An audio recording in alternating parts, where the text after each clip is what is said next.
Chapter 7. Partner of my friend is my enemy. I was used to the random bizarre experiences, but usually it was no more than a hiccup.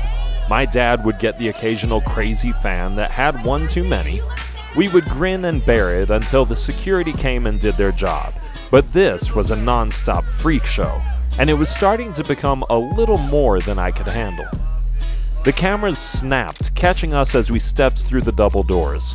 It was cool the first day, but the whole dog and pony show was starting to get redundant. I covered my eyes as another flash went off inches away from my face as I recoiled, covering my eyes. "Come on, man, this is ridiculous," I let out angrily. "Where are we?" Sai asked, rubbing her eyes. The room was small. It took a second for me to realize what it was at first. Then I recognized the setup from my dad's playing days. Ryan stood on a beautifully lit pearly white stage in front of a tall podium, with two long tables on each side of him. He stood with a group of guys looking at their phones and watches impatiently. "Hey, it's our agent," Eve added. "Ours too," Uriah added. "Yeah, they're all here. They just got finished with their press conference addendum," Jade explained, looking at his watch. As Jade finished explaining, Ryan turned toward me with an exuberant grin. "Timmy boy!" he screamed, walking over to me. "Jacob, Sai, Sam, congratulations on the trial invitation!" Out of all the agents there, he was the only one to come over to greet us. The others disappeared out a door next to the stage. "Guys, this is our agent, Ryan," I replied, introducing him to everyone. "Nice to meet you guys, finally," he replied, shaking everyone's hand. "What are you guys doing here?" Eve questioned as he got to her. "Well, you guys are new at this. We had to come in and drop some regulations for them. You know, make sure they lay off you guys," he responded, pointing at the rows of media in front of us. "We made sure they kept the questions easy for your first time. I can't promise you they will, but if they do, at least our words explained your situation to the viewers at home. These guys can be self-righteous vultures at times." Max made his way onto the stage, signaling for us to follow. "That's my cue," Ryan said, patting me on the shoulder. "I'll see you guys soon." He hurried up the stage steps and out the door the other agents had gone out earlier. He waved goodbye as he finally disappeared. "Come on, you guys," Jade replied, shooing us forward. "All right, Jade, stop pushing," Sam groaned. We made our way into our seats. They all had holographic name tags that were engraved in beautiful, transparent gold. I grabbed the one with my name on it as I plopped down in my seat. It seemed to change colors, vibrantly fluttering with every touch of my fingertips. "Cool," Sam gushed, doing the same with his name tag. We all nestled in front of mics that looked more like energy orbs. I tried my best to get comfortable, but I was never good in front of a crowd. I could feel my hyena nerves kicking in as the reporters filled in like a firing squad. I felt like I was a blindfolded prisoner strapped to a pole awaiting execution. "This looks like it's going to be fun," Pete said sarcastically. Jade took his place behind the tall podium. He looked about as comfortable as I did. Seeing him squirm was calming. He cleared his throat awkwardly before beginning. "Hello, my brothers and sisters. We want to start out by stating that we are pleased to accept this prestigious invitation. We have not spoken about our competition, nor have we discussed any strategy for the upcoming trials.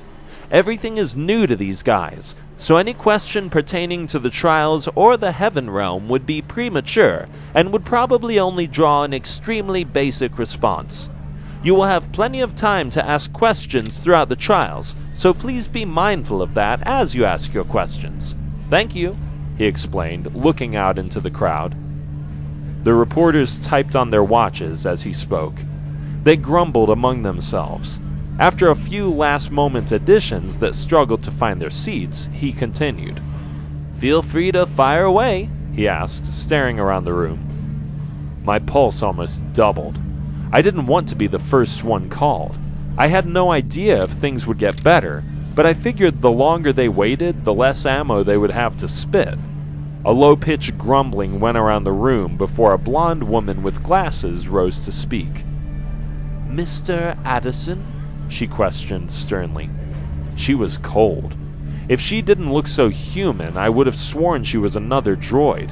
She sat back down, crossing her legs like a sniper taking aim at her target. Luke looked around self-consciously before leaning forward. "Hi," he muttered, looking around the small room. She ignored his greeting and continued. "Mr. Addison, I am Jesse Elijah from the Gamma Tau Press. You guys seem to be enjoying yourselves so far," she asked. "None more than you. What are your thoughts on the Heaven Realm and the people you've met so far?" Luke smiled comfortably. I was surprised by the first question. It was a softball that did a little more to calm me. "Oh yeah, sure, I'm just trying to understand things now, but it seems like every step we take, we're being surprised and amazed by something that we've never seen before. I'm just trying to embrace the whole ride," he replied, like he'd been in that situation a million times before. "I don't know if you heard, but we have some bad times ahead of us." The reporters chuckled among themselves as Luke sat back, becoming more comfortable with his adoring public. "What about the rest of you?" she replied, looking around. "I don't know, kind of the same for me," Jacob replied. "I just want to do Father Yahweh's will, and it's just a plus that we can have such an awesome experience to boot." They all began to type as Jacob spoke. "It's like your greatest dream come true," Uriah followed. "No matter who you are or what you do, it's just crazy to me how here everyone seems content and happy. In our world, it's hard to find anyone who is." The crowd seemed to shift at Uriah's responses. I referenced a firing squad before, and in my eyes, the guns were being cocked, and Uriah was the first victim. "Uriah, in several situations I have heard you speak of your world in a negative light. Initially when you met the twins, and now. Obviously, you see this world as being better, but are your feelings about your home realm really so bad?" the reporter shot. Uriah's demeanor became apologetic as he leaned forward. "No, I didn't mean it like that. I was more speaking of how great this place was," he uttered before being interrupted. "I don't know if you are aware, Mr. Jace, but here in this realm we take our home realms as badges of honor, and it saddens me to hear you speak of ours in such a derogatory way on so many occasions," another reporter shot. "We take enough criticism being from our planet as it is. It certainly won't help to hear one of our own speak of us in such a way." The reporters rose one after another, firing question after question toward Uriah. I felt bad for the guy. No one question could be made out because there were so many coming at him at once. "I didn't mean it. Not in that way," Uriah murmured. My heart was in my throat. Uriah was smart and witty. He had one mishap and they were all over him. I could only imagine what was going to happen to me. I had a propensity to say stupid stuff almost as habitually as breathing. I was on pins and needles, trying my best to be transparent as they ripped into Uriah. "Enough!" Jade erupted, catching everyone's attention. Max rose impatiently, leaning forward, towering over his mic. "Uriah is a young boy and has not experienced enough in the Earth realm to enjoy the things that may serve as learning experiences for you. As advanced as these children are, they are still just that, children. So let's not take their words so literal and personal. These are a group of children, after all," he fired. "They have not been prepped in our customs, so they don't know how to phrase their words in ways that would be politically correct in this realm. So let's be understanding of their situation, please." His response caused a fury of typing and muttering as he sat back down.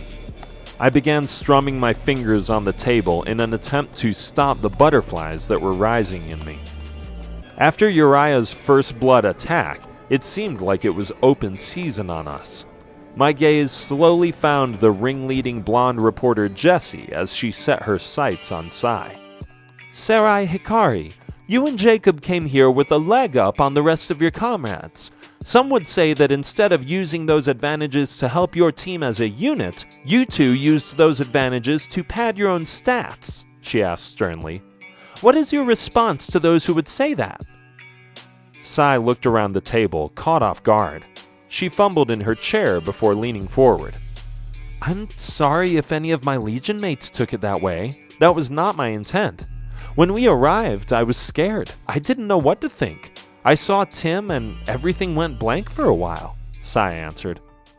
Jessie shook her head, displeased with Sai's reply to the question. Surely no one is making the assertion that you should have told them right away, but after you guys spent time at the hub, there were plenty of opportunities after Michael had explained everything for you two to come clean, and you didn't, she interrupted in a condescending manner. There are people who believe that was a calculated move. Let's be honest, I'm sure you two learned about the Light Guard Academy long before Michael ever mentioned it. It is fortuitous that you both got more time to bolster your resumes than the rest of your Legion mates. Sai seemed to become stern and infuriated by her accusation. She balled her fist and leaned forward to respond, but before she could, Pete intervened. I've known Sai my whole life, he fired. She would never do something like that. Jessie chuckled disrespectfully. My decision to not disclose my experience was done to protect my Legion mates, Jacob finally responded, catching everyone's attention. I knew we had a better chance at getting an easier warm-up if I didn't disclose my training. I spoke with Sai about it early the next morning. She disagreed, but I asked her to trust me, and she did. Things worked out okay, so that was the end of it. The reporters typed around Jessie as she stared forward, unfazed by Jacob's response. So why not let the whole Legion know? She responded. You can't blame people for being skeptical of such an explanation conveniently disclosed now. It was almost like she and Jacob were playing a game of chess as he leaned forward with an impatiently fatigued grin. As you know, a secret ceases to be one if everyone knows it, and the more people that know, the less chance it has of staying a secret, he responded, poised and unshaken. As for people who choose not to believe me, I really don't care. My job is to do Yahweh's will. I can do that if they believe my story or not. I nodded in agreement. I was happy to see Jacob wipe the smug look off her face, even if it was only for a second. The downside, my little show of support only served as a flare. She turned toward me with a self-righteous smirk that stopped me cold. My heart was beating out of my chest as she opened her mouth to speak. Timothy Eli, she replied in a counterfeit grandiose type manner. You have a remarkable power. I dropped my head in frustration at the phrasing of the question. I almost knew what she was going to say before she said it. She was setting me up. Her aim was to hit me right between the eyes. Please tell me, with such impressive power, it should have been easy for you to cover for Sam while attacking, yet you selfishly allowed him to be taken out because it was more convenient for you, she said with an antagonizing grin. I thought the Elis were a tribe of heroes and heroines, but I must say, your actions have caused me to reassess my previous assumption. Her words were like daggers. I was sweating bullets, fumbling, trying to find a response. Everyone stared at me. I looked for someone to come to my rescue, but unlike Sai, no one was coming to my defense. They were looking at me, eagerly anticipating my answer. I was drawing a complete blank as I breathed uncontrollably. I didn't mean to. She rudely ignored me and turned to Sam. Sam, she said, smiling smugly, how do you feel about the situation? Tim's a good guy. He made a mistake, he said, turning to me sympathetically. She sucked her teeth and wagged her finger at the notion.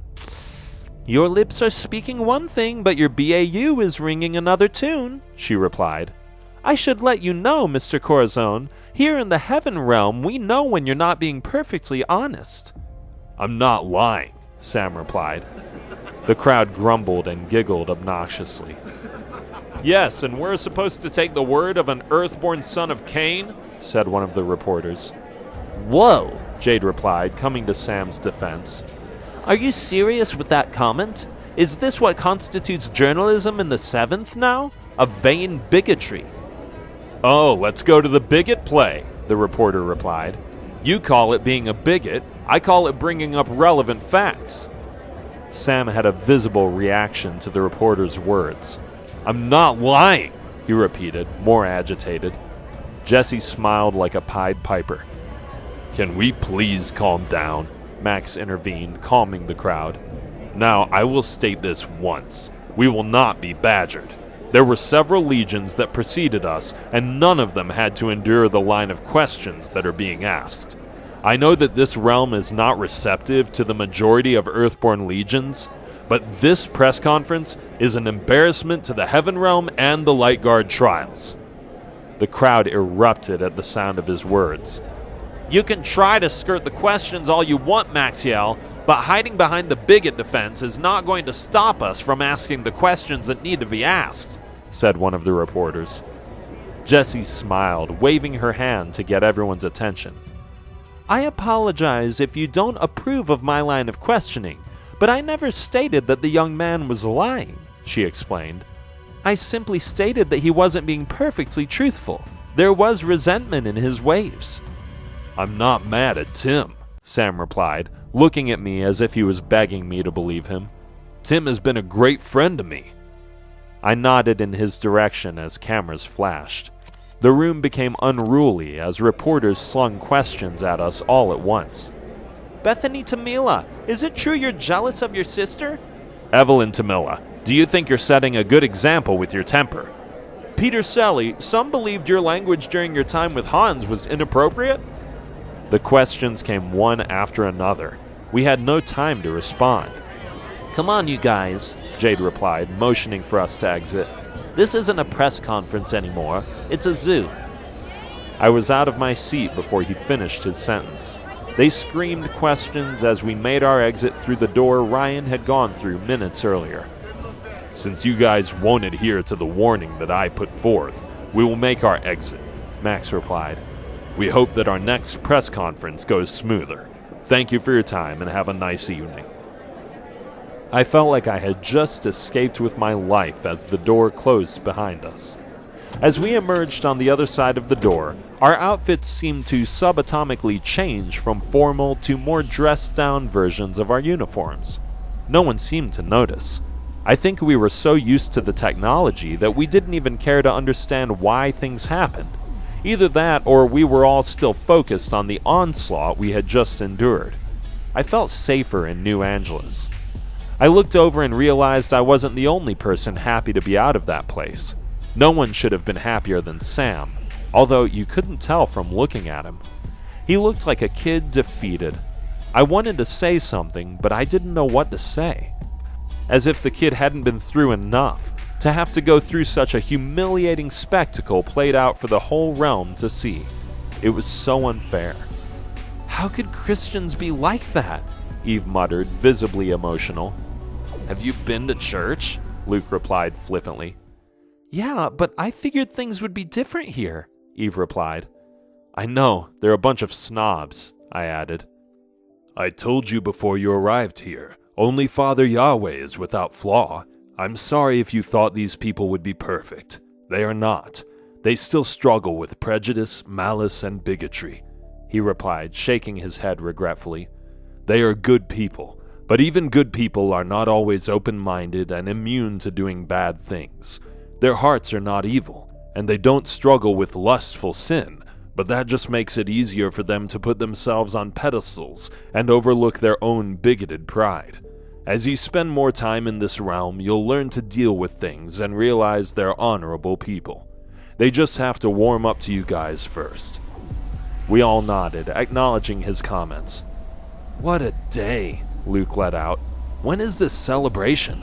It can't come soon enough for me. It's about to start for the 12 televised legions now, Max answered, leaning up against a nearby wall. I noticed we were in a hall for the first time. It was like the hall we stood in when we initially arrived in the Heaven Realm. A light seeped in from down the hall. It was too bright to tell what was on the other side. You guys just head for the light. Once you get beyond it, you'll see the amusement grounds, Jade added, pointing in the direction of the light. Straight ahead, I clarified, pointing in the same direction as he was. He nodded as he and Max headed for a door that was adjacent to the one across from us. Try to have a good time, and once again, no fighting, Max replied as he disappeared into a door that engulfed him and Jade in light.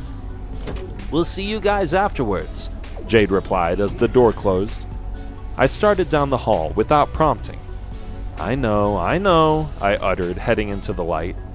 That boy, Luke replied, patting me on the back. I walked to the edge of the light, took a deep breath, and went through. Just when I thought it was impossible for the Heaven Realm to impress me any further, I was proven wrong.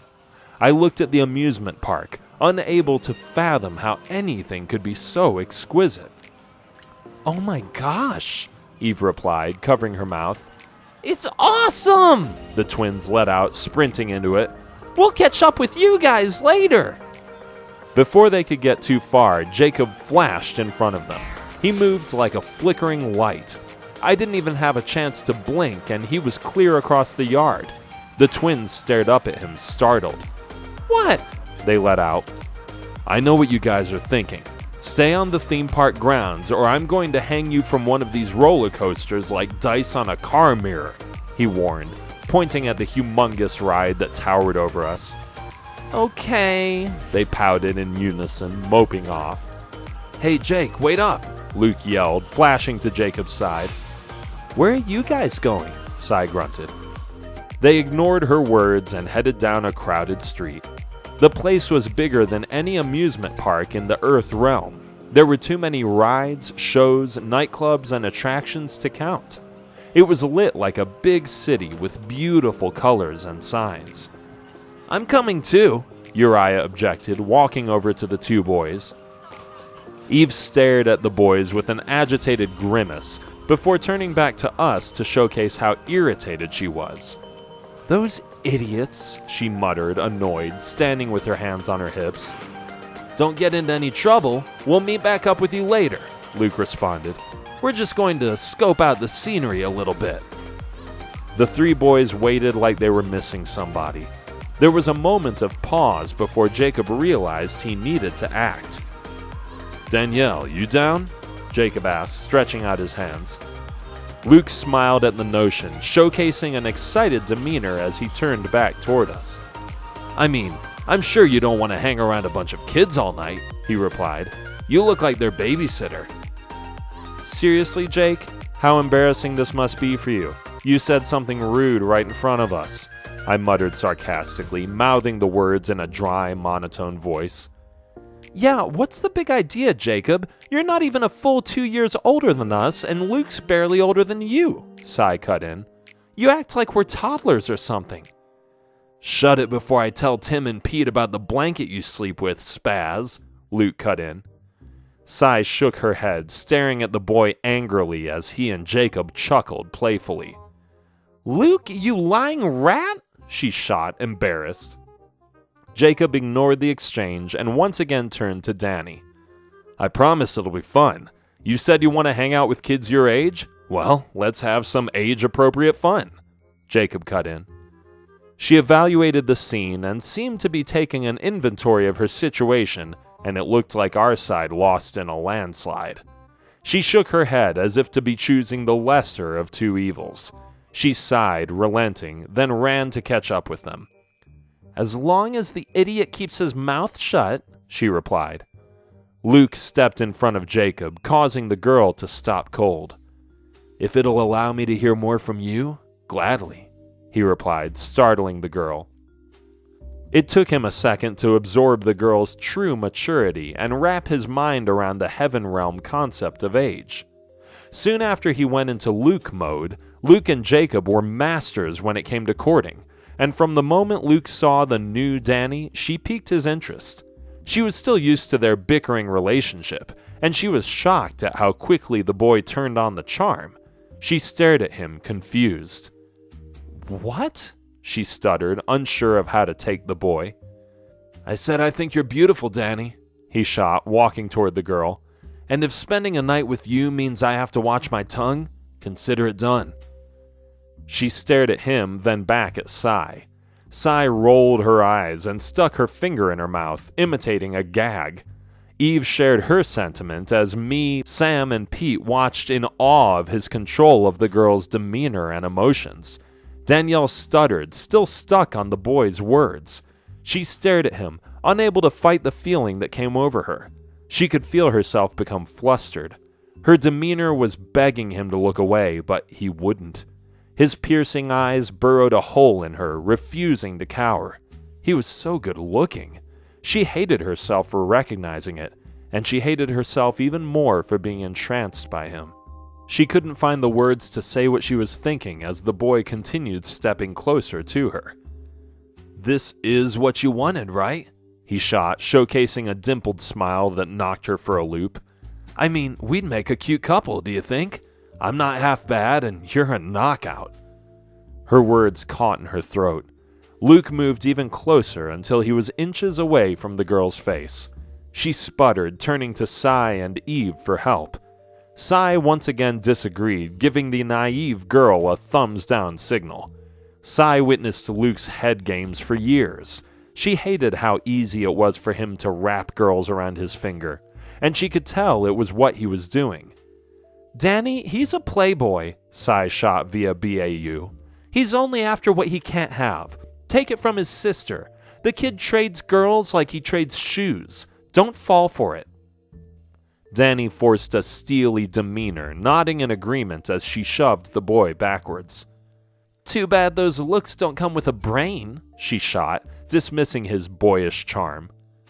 Sai nodded, proud of the girl, with a covert fist pump. He playfully raised his hands in submission until she moved to walk past him. As she did, he leaned in close to her ear. "So, you're admitting you think I'm hot?" he shot, chuckling as the girl's face flushed red with embarrassment. "I'll take that, at least for now." "I wasn't calling you hot," she shot, trying to salvage things as she sped up her walk, trying her best to avoid looking at the handsome boy. "I was calling you an idiot." Luke turned around, giving Jacob a covert wink. Jacob shook his head. Danielle was in over her head. The girl was too naive and unworldly to grasp what Luke was truly doing. Luke was a flirt, and planting seeds was what he did. Whether the girl initially found him charming or not was of little consequence. Regardless, a taste of his charm eventually led to infatuation. "Well, I'm happy to wear any title you want," Luke shot, spinning on his heel, following behind the girl as she walked forward bashfully. "As long as I eventually graduate to the love of your life." Danny turned away from the boy, unable to fight a growing smile. I stared at Pete, who returned my stare with a captivated smile of his own. We were both white belts, looking at a master at work. Sai wasn't as enthused. She grimaced at the sight of it. "Danny, don't feed the animal," Sai shot via BAU, causing the girl to straighten her face. "Weather the storm." Danny turned around, startling the boy with her demeanor. "You might want to pack a bag before you go on that hike," Danny shot in a mocking tone. Luke chuckled to himself as he trailed the group. They waved goodbye as they headed down a path and disappeared into a crowd of people. I looked around the park, and there were flyers and televisions with our faces plastered all over them. It was becoming so common I just ignored it. "Poor Danny," Sai added.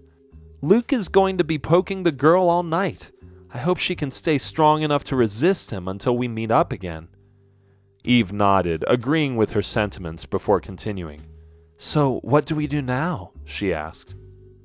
I looked around, unsure of what to say. I knew there were plenty of people who would be falling all over themselves to be in our position. I was in paradise, being treated like royalty, but all I felt was annoyance. The press conference had really done a number on me. I felt like everything I did was under a microscope. It was nerve-wracking. "What do you mean? It's the trial celebration. You're supposed to have a good time." We turned to see a kid with bright lavender blonde hair. He was the same species as the girl I had noticed during the trial conference. He cracked a grin, showcasing a $1 million smile. He was standing along with the girl and what I presumed to be 3 or 4 of his other Legion members. He reached out his hand in a sign of friendship. "I'm Lazarus Muriel, but everybody calls me Laz. This is my sister Adalia, and my best friends Josh and Malika," he replied. The 2 boys looked like earthlings. One had dark brown hair that was shoulder length, which gave him the look of a girl. The other had short, spiky, light brown hair. His eyes seemed dazed, almost as if he was disinterested as he stood staring off into space. "Hi, I'm Tim, and this is Cy, Eve, Sam, Beth, and Pete," I replied, shaking his hand, stepping in between him and Eve. "We know who you guys are," he replied, chuckling to himself. "The famous Theta Delta Squad. You guys put on a show in your last battle. Shoot, we all are fans of you guys." "Thanks," Pete responded humbly. "We're kind of embarrassed because we don't know anything about you guys," Sam added, sticking his hand out. He looked at Sam's hand hesitantly and stared at him without shaking it. His expression was one of disgust. Adalia quickly reached around him and shook Sam's hand. She glared at him, embarrassed by his actions. Sam shook her hand, noticeably affected by her brother's display. "We're the Reaper Squad, or the Zeta Nu Zeta Legion," she replied with an innocent smile. "We're from the Harasheth realm." I smiled to try and replace the awkward tension that arose. "If you guys get a chance, we're going to be hanging around the spinning halo," Laz added, trying to feel the awkward silence. "That is, if you guys don't mind hanging around a non-televised trial legion." Eve stared at him like she wanted to tear him apart. Sure, I replied, trying to do everything I could to end the altercation peacefully. "We'll see you there." They waved as they walked away. The day was already starting off on the wrong foot, and the night was just beginning. "What a jerk," Eve exploded the minute he was out of earshot.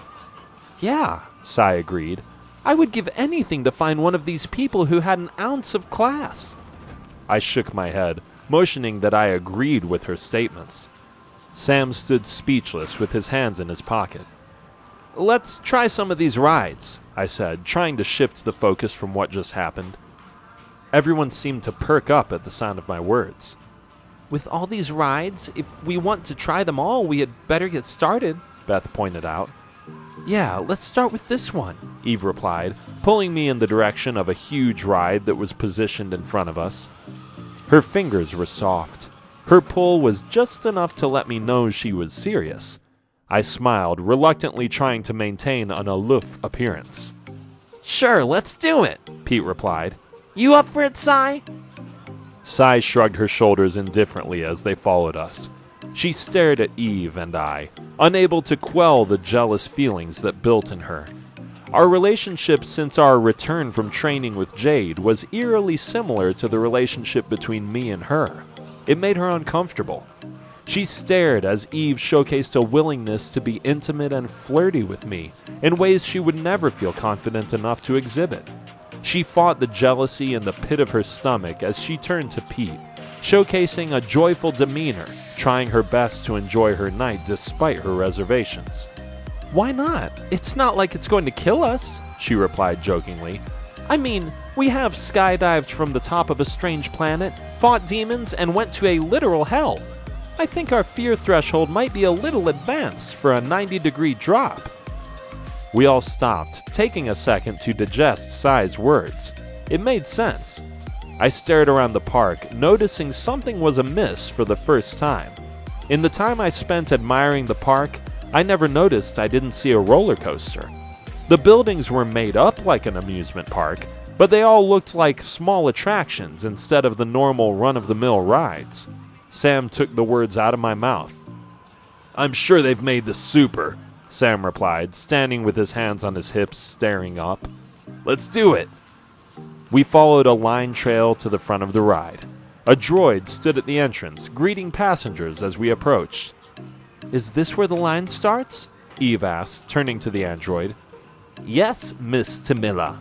the android replied with a smile similar to the one Delta 412 showcased a couple of hours earlier. He looked vastly different than Delta 412.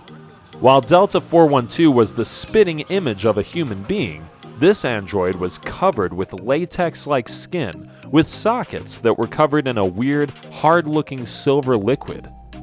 "Okay," she replied uneasily. The android moved to the side and allowed us to enter. The entire ride looked like a wormhole. It was housed inside a huge structure with souvenir shops on each side.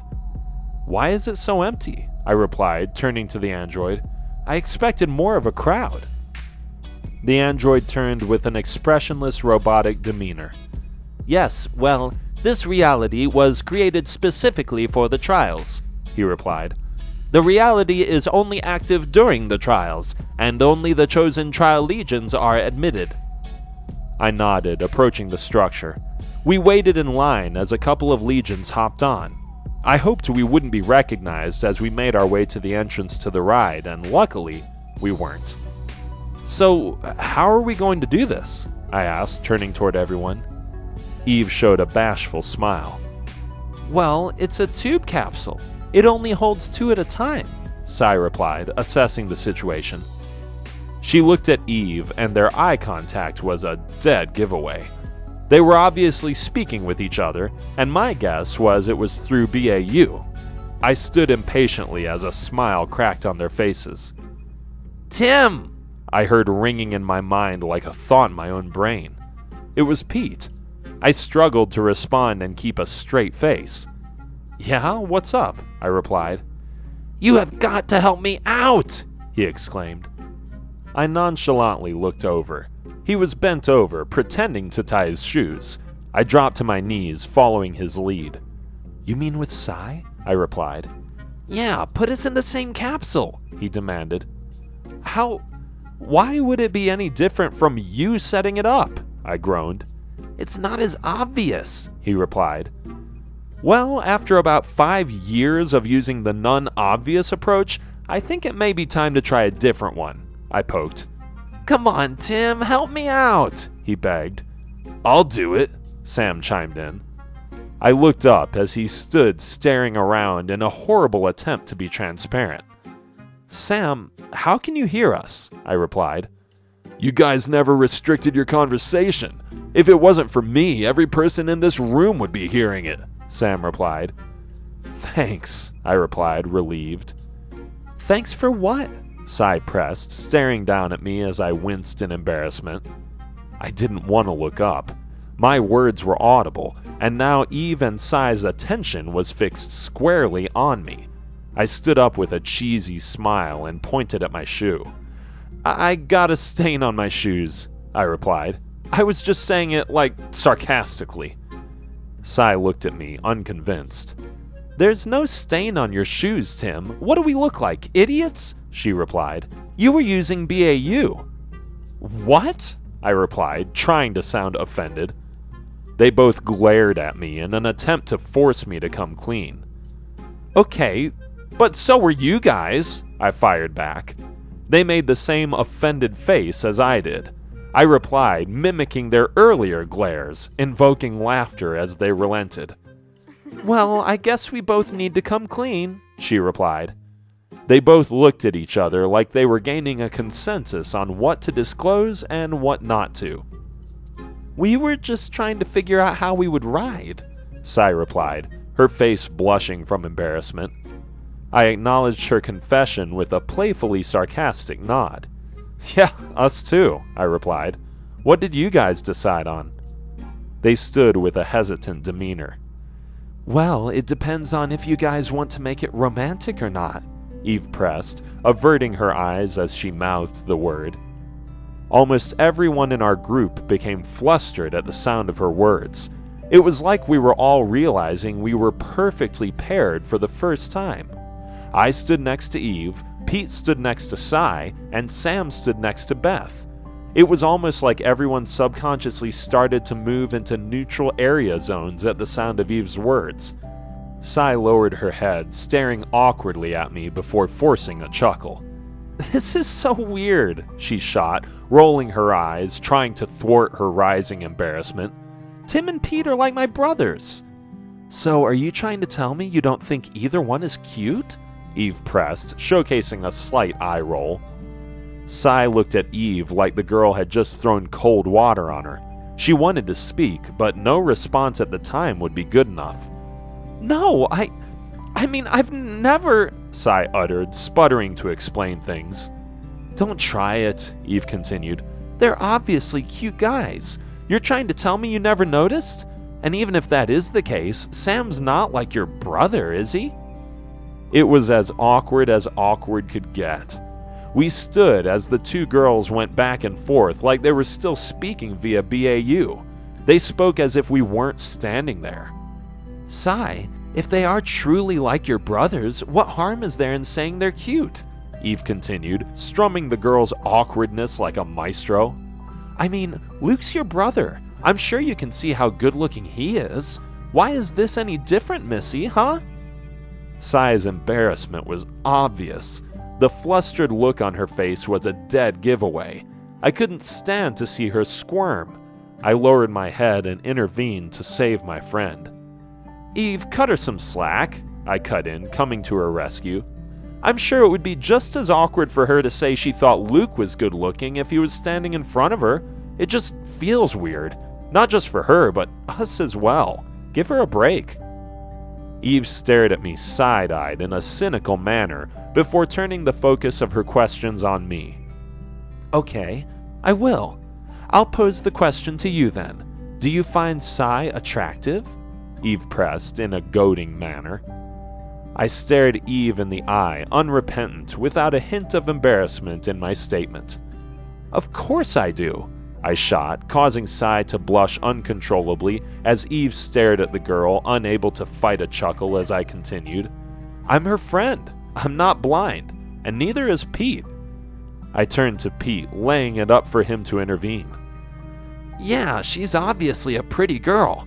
A really pretty girl, Pete shot, finally mustering the courage to capitalize on an opening. Sam shot him a covert wink that caused him to lower his head in embarrassment. He did all he could not to stare at Sai. She sighed in an exhausted manner, waving her hands in submission. Eve, this is so awkward, Sai shot, pointing at us to showcase her frustration. This is not romantic, it's just weird. Can we please just do this as friends and leave the romantic stuff for later? Eve sighed in a relenting manner. Well, you guys decide then, she pressed, staring at us suggestively. I looked back at Pete, then Sam, hoping they would help me out, but neither was willing to talk. Well, you see, Pete muttered, stumbling over his words. Sam shook his head, fatigued with his surroundings. He cut in, taking control of the conversation.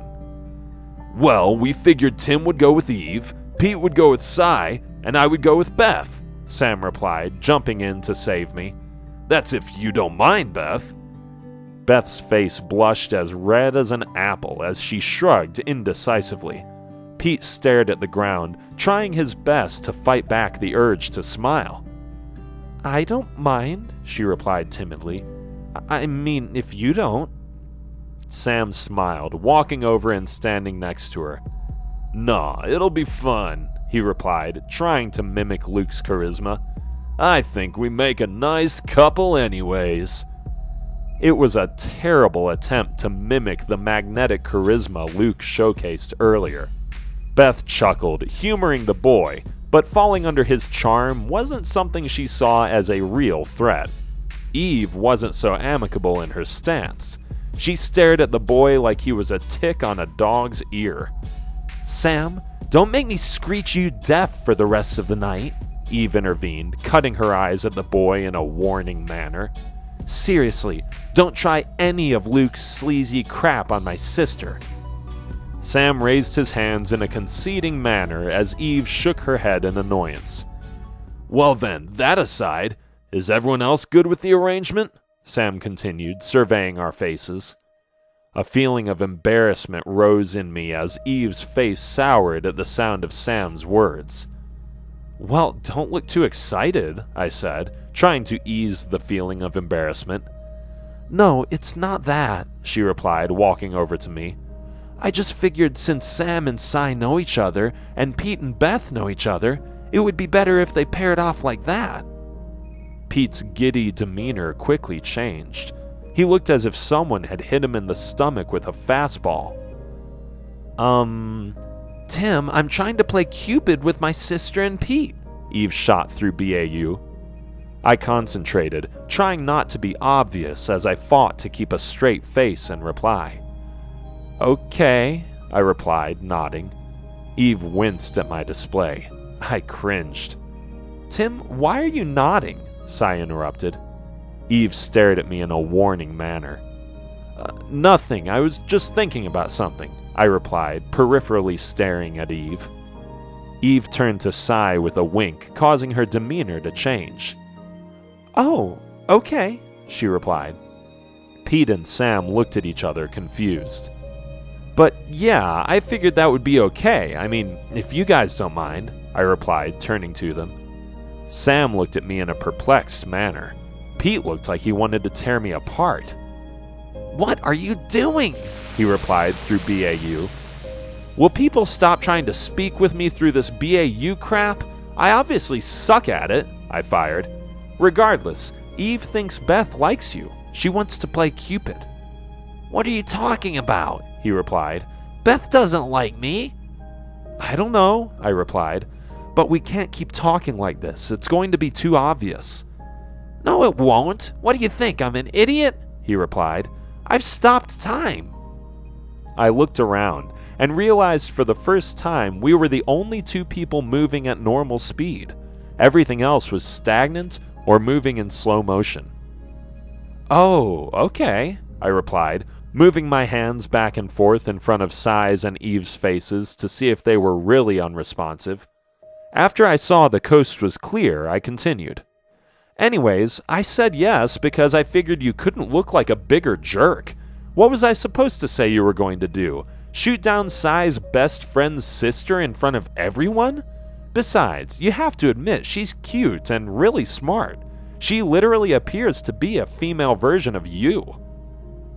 There was a pause in his reply, as if he was contemplating what he was going to say. He scratched his hand in a frustrated manner before looking up at me.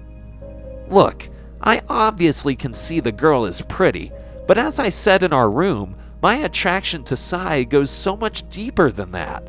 And as cool as she is, she's not Cy. And you're right, we seem to have a lot in common. She's a nice girl, but you know how long I've been after Cy," he replied. I felt sorry for him. I couldn't imagine being stuck in a spot like that, but a part of me saw Cy like a sister, and as bad as it sounds, I didn't think Pete was a good fit for her. To be honest, I couldn't think of anyone I could stomach dating my best friend. The thought made me uneasy. I felt like an angry older brother. Deep down, I thought no one was good enough for her. Pete was definitely a good candidate, but I would be lying if I thought things between he and Cy would work. I knew Cy, and I just didn't see any romantic attraction to Pete. Everything always seemed platonic, like things were with me. I couldn't say that to Pete, though. I leveled with him, trying to speak sense to him. "Think about it. Every time you are alone with Cy, nothing happens," I replied, trying to play armchair psychologist. "Why not try making her a little jealous? Beth's a pretty girl. I mean, if anyone could make Cy jealous, it would be Beth. She's pretty, smart, and you and her have more in common than you and Cy could ever hope to have. So just play this like a strategy." He paused again, and with a sigh, he relented. "Yeah, maybe you're right," he replied. "She sees me as a friend right now, so maybe subconsciously she couldn't observe me from a romantic perspective. But maybe if I presented myself from that perspective, it's possible. Okay, I'll do it." I breathed a sigh of relief. There was a weird calm that came over me that I couldn't understand at the time. But now, when I think back on it, it had something to do with the connection between me and Sai, and whether I wanted to admit it or not, the kiss between us had changed my feelings toward her. I was more protective. I wanted the best for her, and even though Pete was great, Sai didn't have the same feelings for him that he had for her. To me, they both deserved better. "Oh no, that'll be fine," Pete replied with a well-timed smile in Beth's direction. "Is that okay with you, Beth?" She smiled with a nod. Eve grinned happily.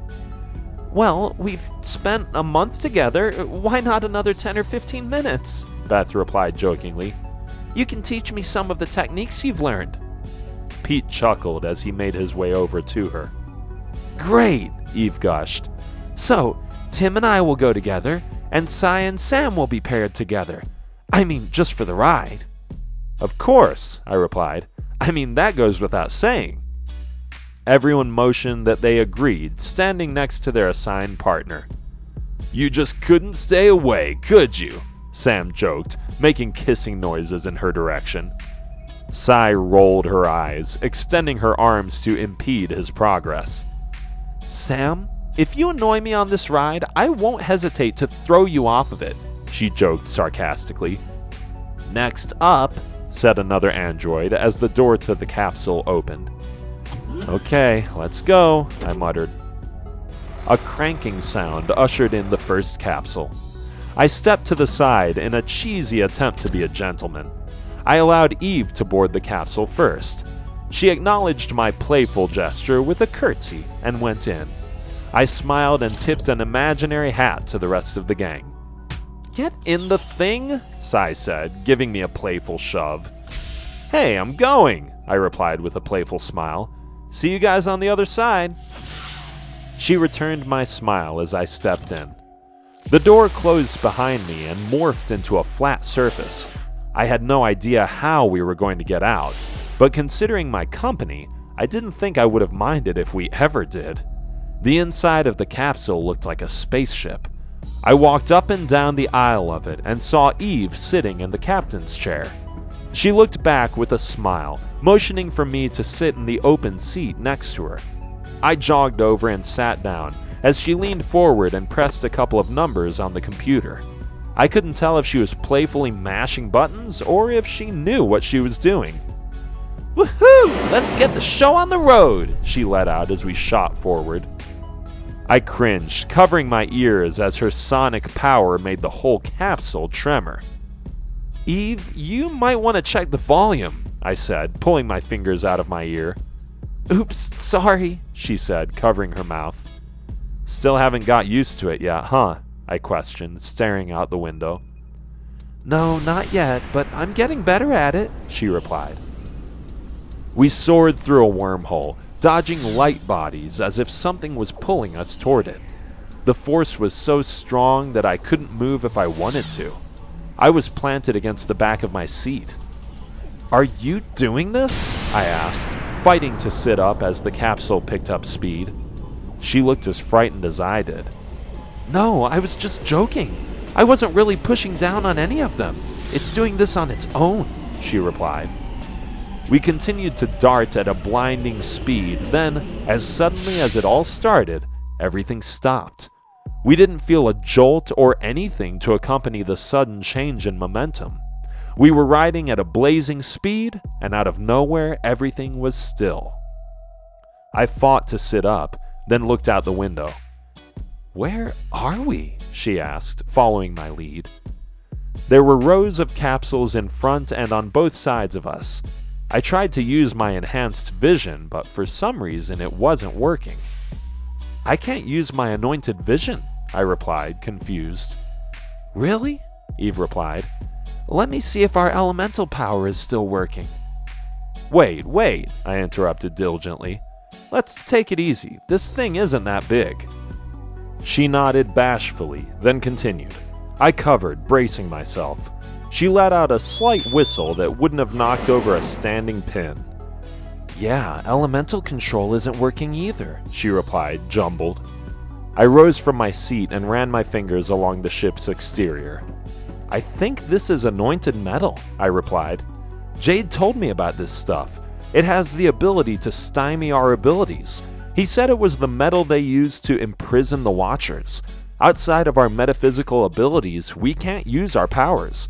But why do they have it on a ride at an amusement park? Eve followed me, running her fingers on the roof. You're right, she replied. I remember now. You can tell from the pearl ripple in the metal. Good eye. I'm surprised you were paying attention, but still, good eye. I turned to her with a playfully offended expression. See, just when you think you got me pegged, bam, I changed things up on you, I replied sarcastically. She chuckled as a beeping sound emanated from behind us. It's coming from the dashboard, she replied, jogging back to our seats. I followed. The sound grew louder as we approached. A light blinked along with a sound which gave me pause. They both emanated from a weird-looking button with angelic writing on it. It looked like a time bomb or something. We both stared at each other, unsure about what to do next. Are we supposed to push it? I asked hesitantly. Well, like Sai said, it's not like it can kill us, she replied sarcastically. I pressed down on the button, cautiously getting distance. I shielded Eve as a hologram popped up. Tim, Eve, said a voice emanating from a speaker just above the button. I looked at Eve as we approached. She nudged me, urging me to answer. I protested, shaking my head, urging her to answer. Who is it? She replied, looking at me with reservations. I gave her a thumbs up as we waited for a reply. It's me, Sai, she replied, putting us at ease. What? Eve replied. Where are you? I'm in my capsule, she replied. I was calling to let you guys in on some bad news. I looked at Eve and shook my head. What else is new? I replied with a sigh. Sai, what is it? Eve questioned. This celebration isn't exactly carefree, she replied with a pause. It's like a mini competition. I slapped my forehead in aggravation. After a month of training and nearly getting killed to get a chance at getting in the place, was it too much to expect to just have a fun afternoon? How do you know? Eve pressed. Pete and Beth learned to use the viewing holograph in their capsule. He said he caught a news report about it. All these rides are replicas of wars fought in the Heaven Realm, she replied, noticeably agitated. This one is a war that was fought over 100,000 years ago. If we're reenacting a war, I replied, surprised, why are we in these things? Eve turned to me with an agitated glare. Tim, didn't you read any of the books Jade asked us to read during our training? She fired rhetorically. I'm getting around to it, I murmured, embarrassed. More like getting around it, Eve retorted. Tim, the Light Guard is broken up into 3 warring divisions, the Army, Navy, and Air Force. The Air Force is air infantry, the Army is ground, and the Navy is space exploration. Air and ground infantry typically consist of man-to-man battle. Navy is ship-based combat. This battle was fought by the Navy, Sai replied. It was one of the most epic and large-scale battles in Heaven Realm history. We're acting as pilots and co-pilots. Her words drew an impatient sigh. I'm really starting to hate the fact that we can't read this language well enough to know we're stepping into these things, I groaned. Hey, we're here, Eve added. We might as well have fun with it. It's not like we're in any real danger. Well, that's not entirely true, Sai cut in. You're right, there is no danger of experiencing a significant injury, but there is a chance that the ride will be extremely close to the actual experience of the pilots. Oh, goody, I bellowed under my breath sarcastically, making my way over to my seat and plopping down. Tim, come on, you're supposed to be the leader, Eve objected, motioning for me to sit in the captain's seat. Your glumness rubs off on the rest of us. Get some pep in your step, boy. She mimicked an old man's voice, causing me to chuckle. I snapped my seatbelt around me. She smiled and plopped down in the passenger seat next to me. I don't think it'll make much of a difference, I warned.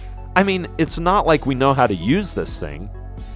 Tim, tap into your dossier, Sai chimed in again. My what? I asked, confused. Your watch, genius, Eve asked, pointing at my wrist. Okay, Sai. Hit the gold button on top left of it, Sai instructed. I surveyed the layout of the watch, locating the button. I pressed it, prompting a holograph to pop up. A beam shot from my arm to the console of the warship. The beam exploded once it hit the console and transformed everything I was looking at. There were ships battling all around us. Explosions cracked and shots fired, causing us to duck for cover. Tim, can you see me? Sai asked loudly over the sound of explosions. I'm over here. I'm on your right. I turned to see Sai and Sam waving their hands in our direction. They were in a ship next to Pete's. He and Beth were also waving. Yes, I see you now, I replied, returning her wave, loudly screaming like I was trying to scream it across the battlefield. Tim, Eve grimaced. My gosh, why are you two screaming like there isn't an intercom on? I have no answer for you, I apologized, as Sai and I began to laugh at Eve's words. She shook her head, snickering, as Sai continued, still fighting a chuckle. Tim, hit the green button on your right. It'll send you a BAU info wave. It'll show you how to fly one of these things, Sai questioned. I pressed the button, and a deja vu-like feeling times 100 filled my senses. The info came flooding into my thoughts like forgotten memories. When the effect wore off, every aspect of the cockpit was familiar to me. So, this is how that anointment training helped you guys remember how to use your powers, I said, blown away. Yep, she replied, blinking like she was trying to get something out of her eye. It's amazing, isn't it? Yeah, I replied. I hit a couple of buttons as if my body was a machine with an autopilot switch. Pete? I asked, pressing down on the intercom button. What's up? Isn't this awesome? He replied, pointing at his dashboard. Yeah, it's definitely better than anything Angel Haven had to offer. Do you guys know how to play this thing? I replied, looking the place up and down. We're on the red team. Our job is to take out as many green ships as we can, he explained. It's a war, and our objective is to get to that mother base. I turned to see a gigantic pyramid-shaped base with ships flying from it like bees exiting a hive. The explosions were still going on, as ships were in the midst of combat all around us. It was like they didn't see us. They moved through and around as if we weren't there. Okay, but why aren't they attacking us? I mean, shouldn't they be destroying us? I questioned, flinching from the explosions. We crossed over into the simulation. You should be able to use your metaphysical abilities now, he replied. Sai's covering us with light. They can't see us yet. So what? I can't use any of the traits I gained. I just have the ability to mimic, I clarified. You think your metaphysical trait is useless? Think about me, he replied. That'll make things more fun, don't you think? No, I shot, dry in my demeanor, causing Eve to shake her head. This is me. I enjoy nice and easy. This will force me to try. The great Timothy Eli's one weakness, she joked, mimicking an evil voice terribly. Eve, you're such a dork, Sai cut in, chuckling. Eve continued the act. Only Pete would see something like that as a plus. I cringed at his words, unable to fathom how he could see less power as a positive thing. So what are we doing? I asked, agitated. What do you mean? Sam cut in. We smash these nobodies. Zoom! As he spoke, their ship shot off like a cannonball being fired. Eve looked at me and shrugged with a helplessly optimistic smile. She clicked her seatbelt and sat forward, working her navigating screen. Let's see, she said, moving the holographic figures around. I groaned and strapped in. Let's do it, I complained with a relenting sigh. She moved her fingers, causing the screen to enlarge and pop out three-dimensionally. I shot forward, cautiously riding side by side with Pete. We rode by a row of our ships before Eve signaled for me to stop. "What's the plan, Pete?" she cracked jokingly. "You guys are the Verts. Cook us up some magic, Brainiac. Give us a plan?" There was a short radio silence before he finally responded. "Eve, do you see the structure?" he asked.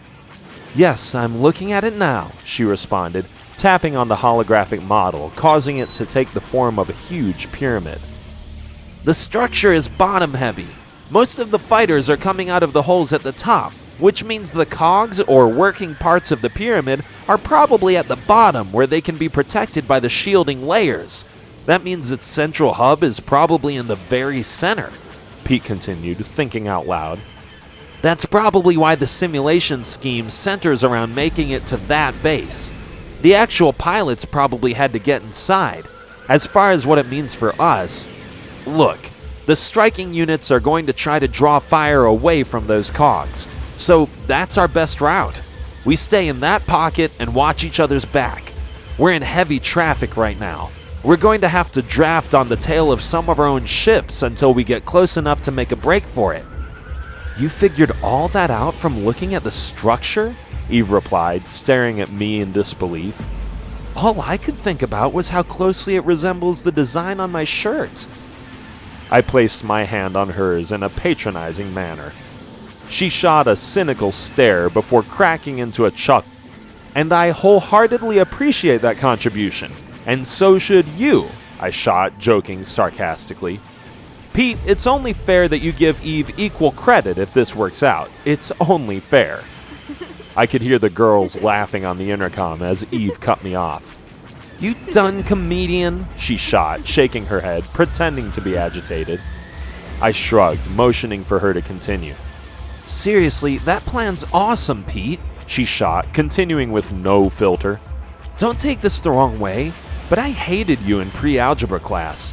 You officially ruined every grading curve for the smart kids. That being said, it's nice to have that brain working to my benefit for once." I smiled, having been around Pete long enough to know what he was capable of. Pete stumbled, not knowing how to respond to the girls' words as Cy and Beth continued to laugh, enjoying our banter.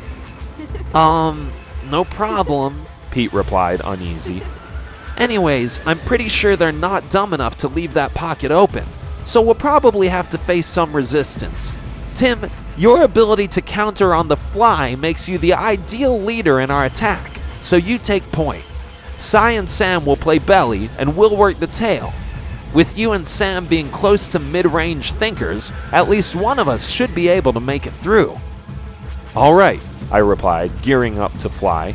"Sam, Cy, did you guys get that?" The radio sputtered with white noise and explosions. "This is awesome," Sam uttered. "Sam, watch out," Cy warned. "On your left." Gunfire sounded on the radio, putting us all on edge. "Burn, baby, burn," Sam boasted as the radio blanked out again. "Sam, Cy, are you guys okay?" Eve asked, frightened. "I thought you were waiting on us." "Whoa!" Sam let out as their ship came into view, spinning in a swan-like dive. "I love this thing!" "Yeah, we're coming up on you now. We're fine. Sam wanted to take the thing for a quick test run," Cy replied. "But rest assured we're okay. Surprising enough, I think we've finally found something a monkey can do." They slowed down as they neared us, cruising into position. "Yeah, haters gonna hate. Don't find the feeling, Cy. You're totally digging me over here," Sam replied, moving to place his hand on the girl's cheek in provoking manner. "I can feel the electricity over here." She jerked back, slapping his hand just before it made contact with her face.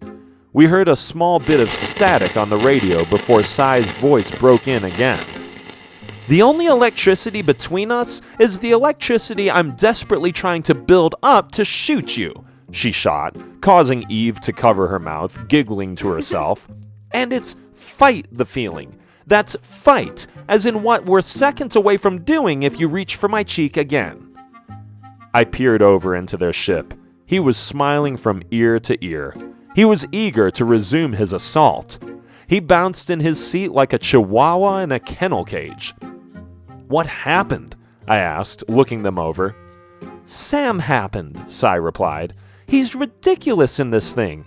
It's like Pete said, his close-range ability gives him hair-trigger reflexes. Combine that with Sam's fearless personality, and you have the perfect fighter pilot." "Sai, just say you love me. This thing between us is so... us, baby," he replied, blowing her a kiss. Sai exhaled, agitated, before staring Sam in his eyes, not blinking as she spoke. "I forgot to add he's an idiot to boot, which makes his moves completely unorthodox. In fact, his moves are so reckless, it is actually an advantage against these guys, because they think like automatons and can't counter moves as terribly advised as Sam's," she poked, speaking to him like she was explaining things to a mental patient. She ended her sentence with a tilt of her head and a provoking smile. "Ouch," Sam replied. "Yeah, you asked for it, Peach. I was holding back, but after your gloating, I had to take you down a notch," she replied, leaning over to him, sarcastically sympathetic as she spoke. "If you two are done playing footsie," Eve replied with a mischievous wink, "can you answer my question?" "Ha ha ha! Since you're so observant, could you answer a question for me? Which one of us thought he was cute again?" Eve's face flushed at the sound of her words. Sai seemed to regret her words, covering her mouth as if they had slipped out absent of thought. "Wait, what?" Sam and I seemed to say almost simultaneously. Eve shook her head, giggling bashfully. "Oh, I owe you one for that, Hikari," she replied, bashfully covering her face and smiling with a playful grin. "I can't believe you said that. I'm going to kill you." Sai's hands rose as she apologetically giggled, begging for forgiveness. "Wait, what?" I continued, still pressing for an answer. "It was nothing," she replied, trying to play down Sai's words. "Sai and I talk about guys' looks from time to time, and Sam's name just happened to come up." Before I could respond, a blinking light on our dash lit up, signaling incoming bogies. "I hate to be a wet blanket, you guys," Pete cut in, "but we have to get going, or this ride is going to be over really soon, and in an extremely painful fashion. So you guys follow the plan and let's get going." "Yeah, we're the Theta Delta Legion," Sam added. "Let's live up to the name." I mashed a couple of buttons as my ship levitated, buzzing in space. Sam did a loop and positioned himself on my tail. Pete circled around behind both of us. "Eve, watch our 6 and gun down anything that comes into our space. We have protective shields, but they use up the GPU, so let's only use them as a last resort," I explained, speaking as if the words and thoughts were being pumped into me. Eve frantically mashed buttons, trying to move as fast as I was talking. Okay, give me a second, Rain Man," she replied flippantly. "All right, I'm ready. Let's go." I zoomed in on the base. There was literally an army between us and the humongous structure. It was going to take some doing to get through it all. My mind seemed to move like a computer, dissecting route after route until I locked in on a perfect plan of action. "Pete, Sam, stay close," I replied, preparing them. "Are you guys ready?" "Let's do it," Pete replied. "I'm ready," Sam added, reviving his engine. "All right, let's go," I replied, shooting off. Boom! Immediately, enemy fire let out. You would think everyone was waiting on us to get started. They attacked us almost immediately. I ricocheted, dodging fire, trying my best not to break formation. "Why are we running?" Sam uttered, annoyed. "We're not running. It's called dodging. And we're dodging because it's part of our plan," Eve blasted. "Now, don't break formation and follow." "Timothy Eli," said an unfamiliar voice. I turned to Eve, confused by the sound of the unfamiliar voice. The person obviously knew me, but the voice wasn't one I recognized. I hesitated before responding. "Timothy Eli, Speaking, I replied, talking like I was speaking to a ghost. I dodged, waiting for a response, unsure if the person on the other end was friend or foe. Hi, my name is Jaden Jazio, he replied. I'm with Legion Gamma Z Theta Nu. I looked at Eve, even more confused than before. Yeah, what's up? I replied in the same unsure tone as before. We've been waiting on you guys, he replied in flustered tone. We know you guys have some sort of plan, and as it stands right now, we're getting our butts kicked. Seeing as you guys are supposed to be hot stuff, we were kind of wondering if you guys had any tricks up your sleeve. Well, we kind of have a plan, but it only utilizes our 3 ships, I replied apologetically. Either way, it's not my plan. The person you want to talk to is Pete. Pete, what do you think? There was a short pause. I tapped the comm button impatiently to provoke a response. Pete, did you hear me? I repeated, turning to Eve. Yeah, he finally replied. I got an idea. Jadon, are you listening? Yeah, I hear you. I've tapped you into our feed. You're broadcasting to the entire fleet, he replied, surprising us. Fire when ready. Oh, okay, Pete replied, audibly anxious. I could sense the nervousness in his voice. I can speak to a lot of the flaws that Pete possessed, but one thing he seemed to excel at was his ability to perform under pressure. I folded generally, but Pete, though nervous, rarely had a hard time adapting to high expectations. I wasn't surprised, though. With the way Mr. Selly was, it sort of made sense. His father was constantly pushing him in everything he did, and Pete seemed to thrive off of it. I made several references to our polar opposite relationships with our fathers, but Pete usually accused me of being too hard on my dad and giving his dad too much credit. That was usually where the conversation ended. I tapped a couple buttons into our video feed to get a glimpse of him. He looked nervous but confident. Theta Delta, our plan doesn't change. We book it for the safe pocket, he explained, typing as he spoke. The rest of you are going to have to hit from 2 different levels. High and low is where the bulk of their attack will be. Mid is where they'll send middle fighters singularly, because they don't want to risk friendly fire destroying their entire base. We need the bulk of what we have left hitting those 2 spots to keep them occupied for us to sneak into that safe zone. Once we're there, we can take care of the bogeys individually, but in order for us to get to that point, we need some of you to risk yourselves. It is the only way we're going to get enough of a cover to make our way to the base. Grumbling thundered at the sound of Pete's words. At first, I thought it was complaints, but it eventually evened out and I could tell it was astonishment. That's genius, a voice chimed in. Yeah, why didn't we think of that? Said another voice I recognized to be Jaden. We were sacrificing resources by sending pilots at the heart of the opposition, trying to create a big enough rift to gain entrance into the base. But your plan is so much more efficient. It spreads their defense out, thinning their ranks at the entrance. It's still going to take some pretty impressive pilots to outmaneuver those bogeys, but at least this way we have a fighting chance. I shook my head. He never ceased to amaze me. I thought he just threw something together, but I should have known better. He dissected the entire battlefield and utilized every resource at his disposal in seconds. I wish you guys could have gotten here earlier. This would have been a rout. As it stands, we've sacrificed so much manpower that this is going to take some doing to even get into position. Not to mention, we could have sent multiple 3-level units at the entrance, Jaden continued. I nodded, looking at the wall of enemy ships that stood in our way. He was right.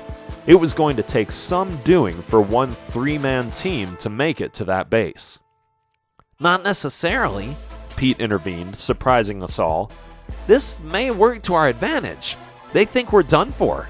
I would probably play it safe, starve you out and wait on you guys to sacrifice more of your forces trying to break our wall.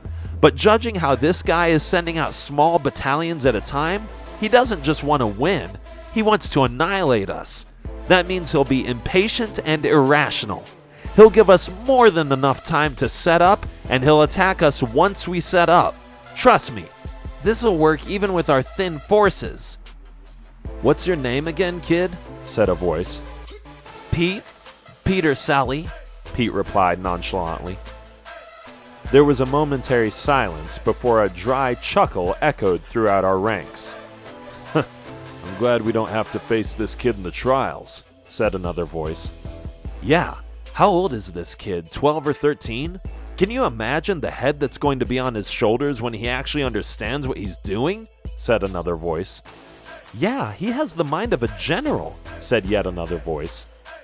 "Well, let's see if this whole thing works before we go put this guy in the Hall of Fame," Jaden replied. "No offense." "None taken," Pete replied. He didn't so much as look up.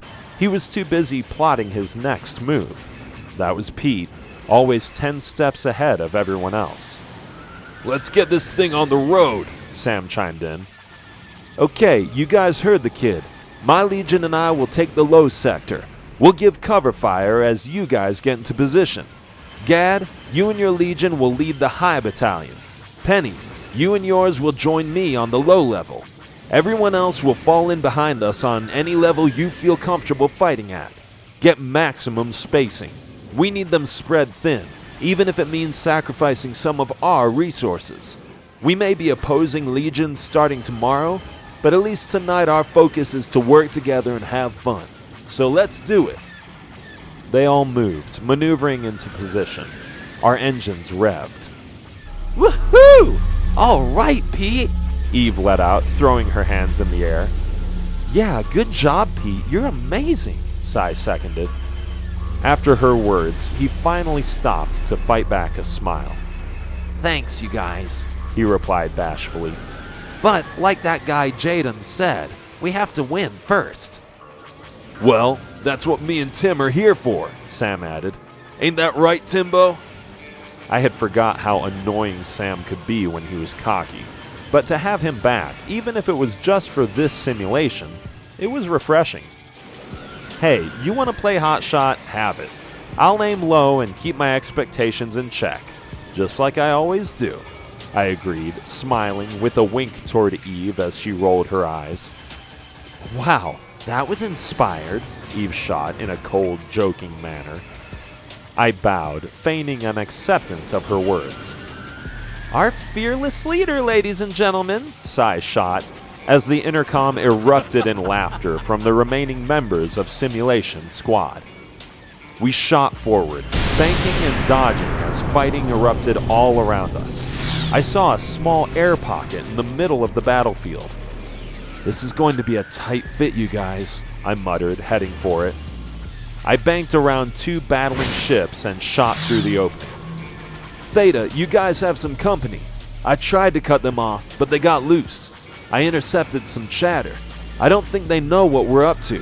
I think they're just guarding this airspace, but I'm giving you guys a heads up just in case. Stay on your toes, these guys are good," Jaden explained in a frustrated tone.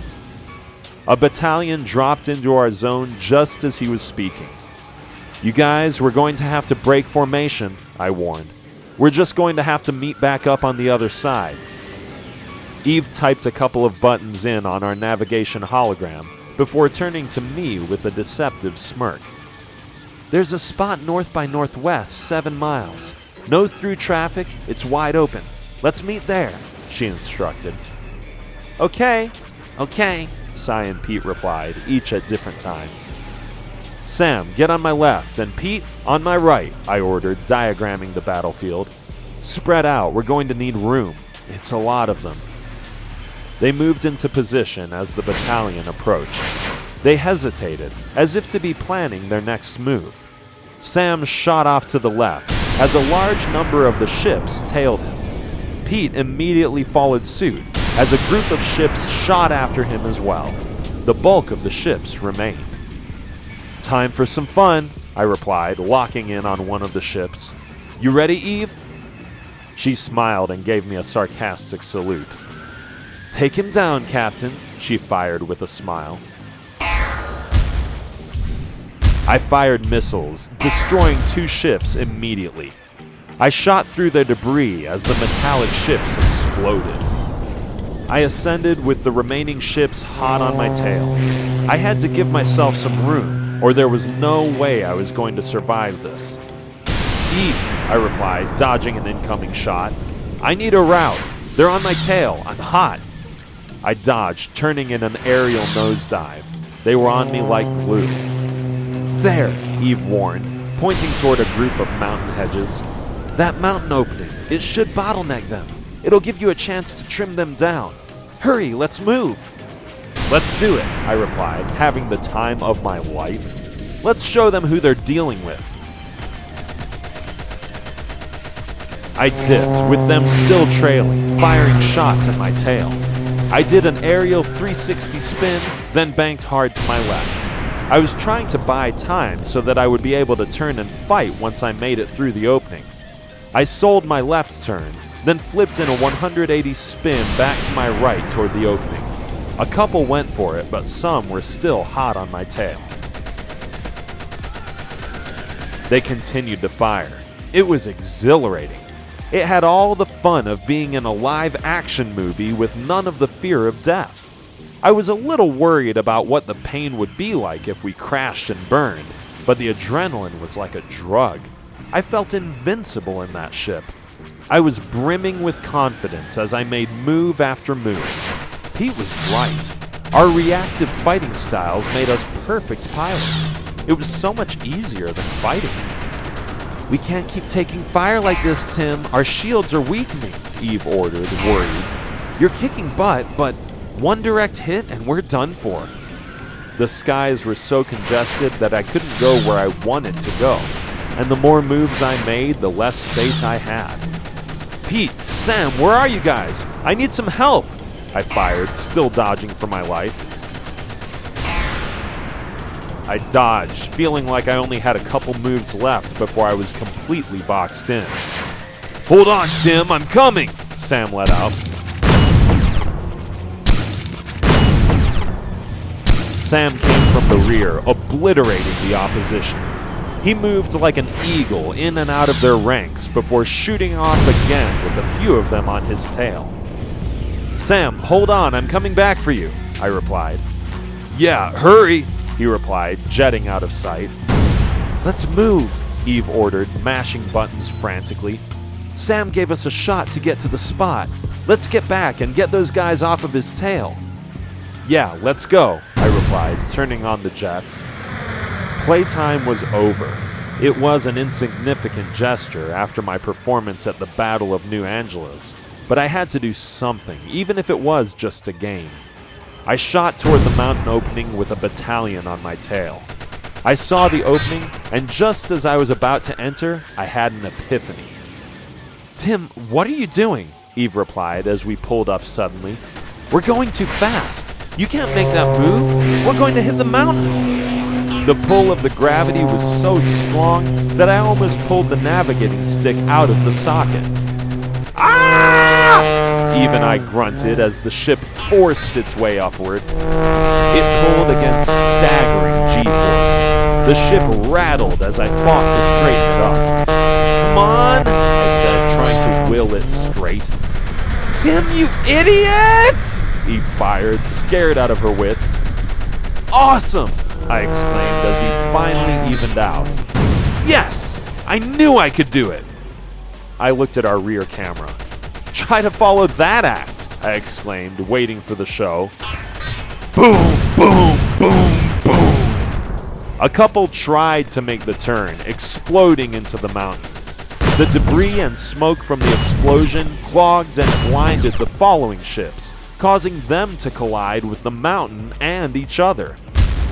"Now to finish the job," I replied, making a 90-degree turn and heading back to finish off the stragglers. Boom! Boom! I mowed down the remaining ships like roadkill. I couldn't believe my eyes. They were all gone. "Sam," I replied, turning back. "Where are you and Si?" I waited for a brief second before they replied. "Yeah, Tim, we're northwest. We have a lot on our tail and our shields are failing fast," Si replied. "Get over here." No, we're fine, Sam broke in. I can take him. Ignore him, Sai replied. Get over here. I turned the jets to full blast and shot off in their direction. Again, it was just a game, but I wasn't going to let him down. We were moving so fast, all I saw was blurs. I had to be there for him. Tim, slow down, Eve barked, breaking my concentration. No way, we have to book it, they need us, I replied, dodging and maneuvering through the fighting all around us. I could feel Eve's stare as my eyes stayed glued to the battlefield. What are you talking about? Tim, it's just a game, and if you keep moving like this, we're going to crash, she warned. Besides, how can you maneuver so fast? How did you know you could make that turn? I slowed down as Sam finally came into view. He had several of them on his tail, and he was running out of time. I saw it. It was in a movie I saw last summer. It just came to me, I replied, darting after Sam. I used my mimicry to perform it. It was no sweat, and the dodging is easy after you've fought using the flash technique. She nodded, typing a couple buttons on her screen. Are the weapons online? I replied, pulling up behind them. Yeah, they're working at about 70%, she replied. I can transfer the power from the thrusters into the main gun. It'll beef up the missiles and the turret guns. Today, Tim, Sai replied over the radio. Hurry, they have us locked. I'm coming, just hold on, I replied, speeding up. I powered up and locked in on the head of the opposition's pursuit. Let's see what these super-powered guns can do, I continued, zeroing in on our target. The enemy ship moved and dodged, firing at Sam. I couldn't get a clean shot. Sam, you have got to stop maneuvering, I demanded, frustrated. They're following your lead. I can't get a clean shot. He continued to dodge as he replied. Are you serious? It's the only thing keeping us from getting popped, he replied, still banking left and right. If you keep moving, I can't get a clean shot. I could miss, or worse, I could hit you, I pleaded. You can't keep this up anyways. You're getting hit. Your shields are going to fail, and then you're going to be vulnerable. Just stay straight for a second, and I can take them out. A pause ensued as I turned to Eve. Sam's ship continued to dodge, ignoring my plea. It was like a punch in the stomach. He didn't trust me. Eve returned my look with an empathetic stare. I couldn't blame him, but it was still hard to take. I'm sorry, Tim. If he doesn't stop, we can't help him, Eve whispered sympathetically. It's a game anyways. It's really not that big of a deal. Let's go see if Pete and Beth need any help. I sat stewing for a second before I shot off after Sam again. No, I replied, almost like it was on impulse alone. I got to do this. For me. Eve wildly typed, trying to keep up with my mile-a-minute mind. Tim, you can't hit a target moving that fast, she objected, still following along. Without our anointed powers, it's impossible. I continued to tail Sam and Sai's ship in a trance. Shot after shot landed. He was running out of space. It would only be a matter of time before their ship would be vulnerable. Sam was an idiot, but this time I couldn't blame him. No matter how insignificant this game was, he wasn't about to trust me again. I had to change that. Come on, I grunted, trying to get a bead. I concentrated as the ship swayed back and forth. I had to use my ability. I had to dissect Sam's pattern. Maybe there was something I could pick up on that could give me an edge. Left, right, bank, left, right, nosedive. I had it down to a science, and it was just in time. Their shield was gone, and one more shot, and they were done. I watched and waited. Left. Everything seemed to slow. Right. Come on, stay on track. Bang. It was now or never. Here we go, I replied. Either I hit him, or they do. I might as well take my shot. Well, whatever you're going to do it now, Eve ordered, punching frantically. Left, right. Come on, follow, you wingbat, I replied, studying every move. I waited for the final move, and it seemed to take a lifetime for Sam to make it. He finally moved. I locked in like a shark when blood is in the water. Eve was right. It was now or never. Too slow, I boasted, brimming with confidence as I mashed the trigger button. Boom! It was like a mini nuclear explosion. I obliterated a third of the battalion on their trail with one shot. Yeah! Eve exclaimed. How do you like that? The impact of the blow sent Sam off track. It gave us just enough time to finish off the remaining pursuit unit. I peppered them with shots like a seasoned fighter pilot. I landed hit after hit. I was like a marksman. I couldn't miss. I maneuvered alongside Sam and Sai as the final shift fell. Woo, yeah! Eve exclaimed. Tim, you are amazing! That was awesome! Sam and Sai looked just as relieved as we were. They were both slumped against their seats as we pulled alongside them. Thanks, Tim, Sai uttered with a salute. Yeah, thanks, Sam seconded with an exhausted look. I tried to get War Eagle over here to slow down, but he was so confident he could shake them without your help, Sai groaned. Remind me to kill him when we get off this thing. I knew it was a subtle cover on Sai's behalf, but at that time, I didn't care. I did what I set out to do. It felt amazing. Sam smiled in my direction, which was a good sign. I returned it with a nod. Let's go meet back up with Pete and Beth, I said, signaling for them to follow us. See if we can get them on the line. Gotcha, Eve agreed, turning to the intercom. Pete, Beth, are you guys there? Yeah, we're here, Eve, Pete replied. We've been waiting on you guys. Beth is uploading our coordinates now. Waiting? What do you mean waiting? You had a battalion on your tail, I asked impatiently, waiting for the coordinates to upload. How did you lose them? It took a second before the coordinates finally uploaded with a ring. I got the coordinates, Eve explained, signaling for me to follow. We're headed your way now. Pete, did you hear me? I asked, cutting Eve off. Yeah, my metaphysical ability allows me to control mass and density, he explained. It's not just my body, though. I can control the mass and density of anything I touch, and the same goes for Beth and her form control. If we put those abilities together, we can turn into anything we want.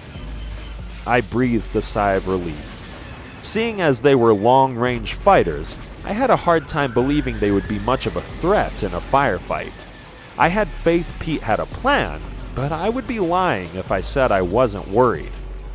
So, you guys shook them by transforming your plane? Sam questioned. Yeah, we transformed into a fly, to be exact, Pete replied. We shook them, and have been waiting on you guys ever since. We navigated our way back into enemy space. It took us a couple minutes before we made it to their exact coordinates. They were nowhere in sight. Okay, we're here, Sai reacted, looking around. Where are you guys? Slowly, a plane started to grow from what seemed to be nothingness until a fully formed plane sat in front of us. Over here, Pete responded, waving his arm from inside the cockpit. Okay then, let's get back in formation, I ordered. We don't have much time. That detour cost us ships. They resumed their position behind me. After I was sure everybody was back in formation, I shot off. Stay close, I replied, maneuvering through the fighting and debris. We can't afford to break formation again. We don't have the manpower.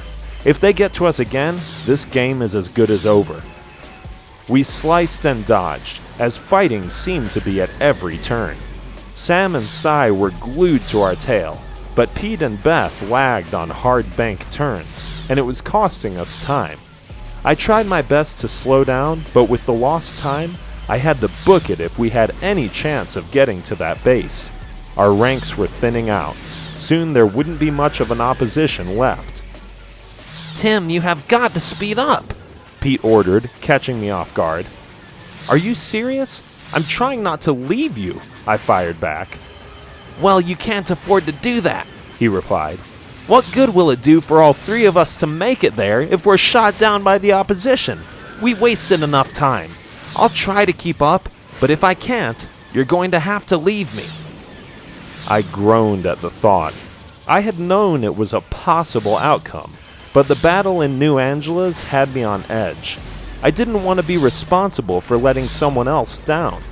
I grunted, exasperated, and pushed down on the throttle. Well, stay close. Eve, push all the power to our boosters. We gotta hit warp speed, I ordered, powering up.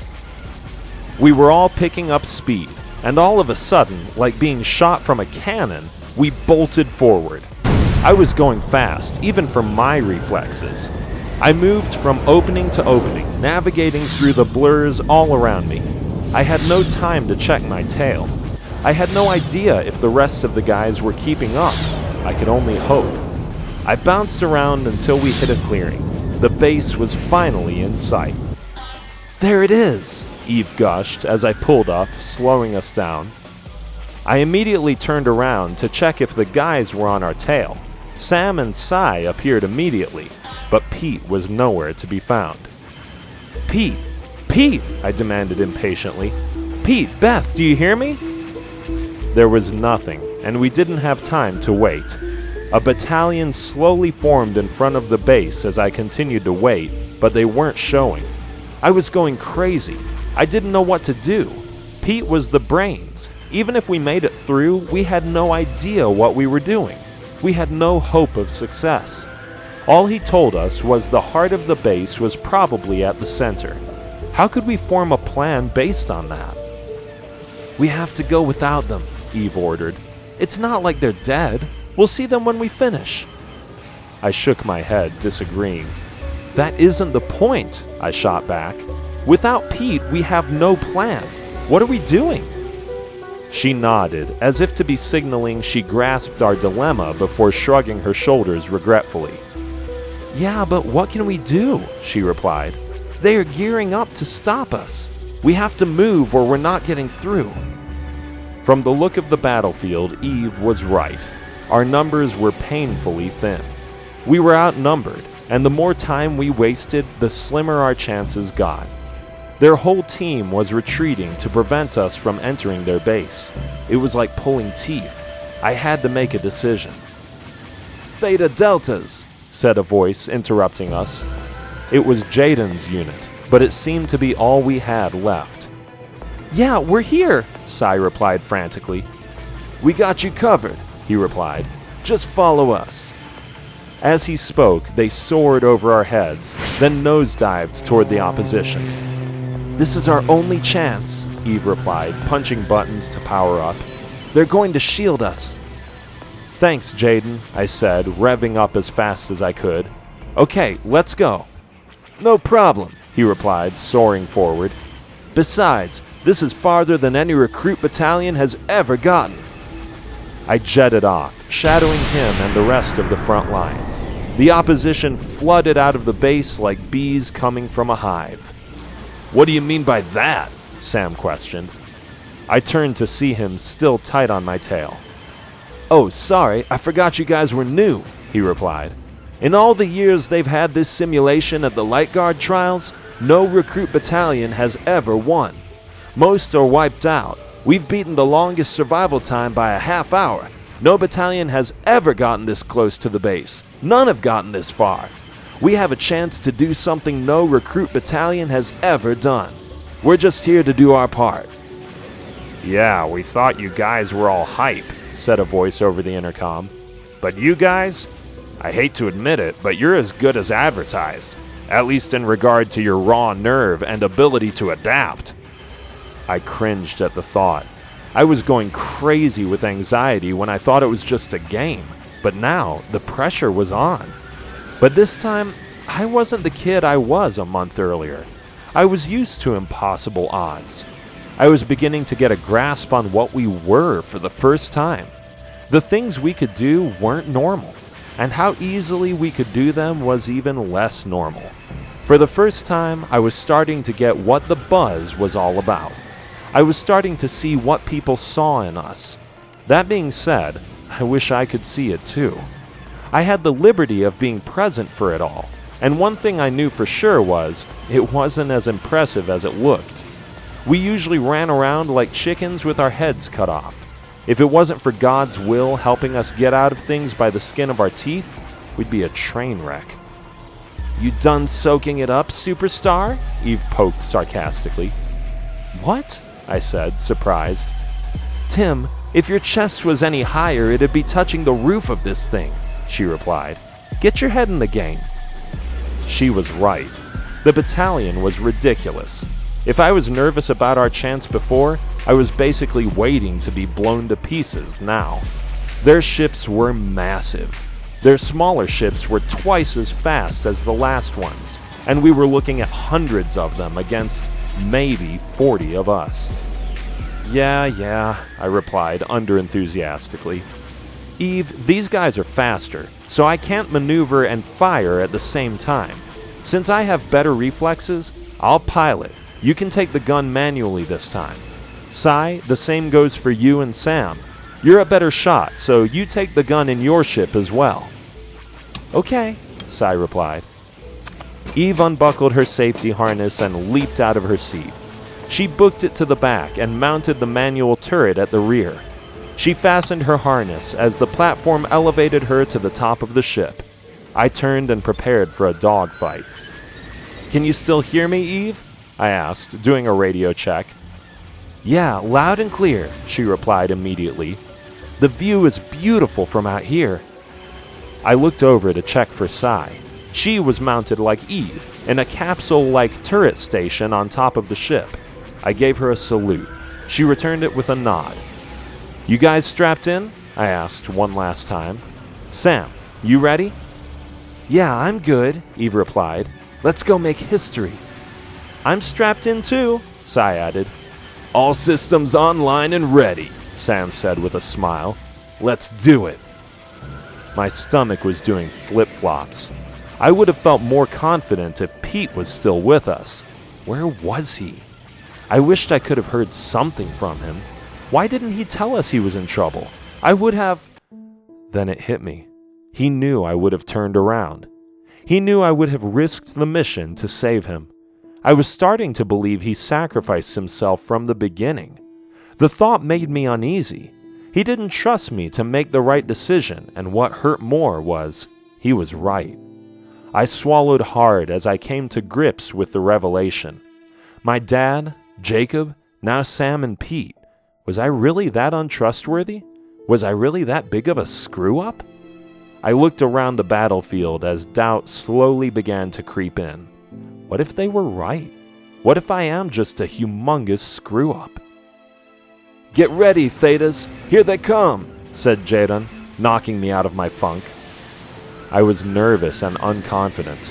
I was in no condition to meet an opposition like we were about to face. I couldn't have been less prepared.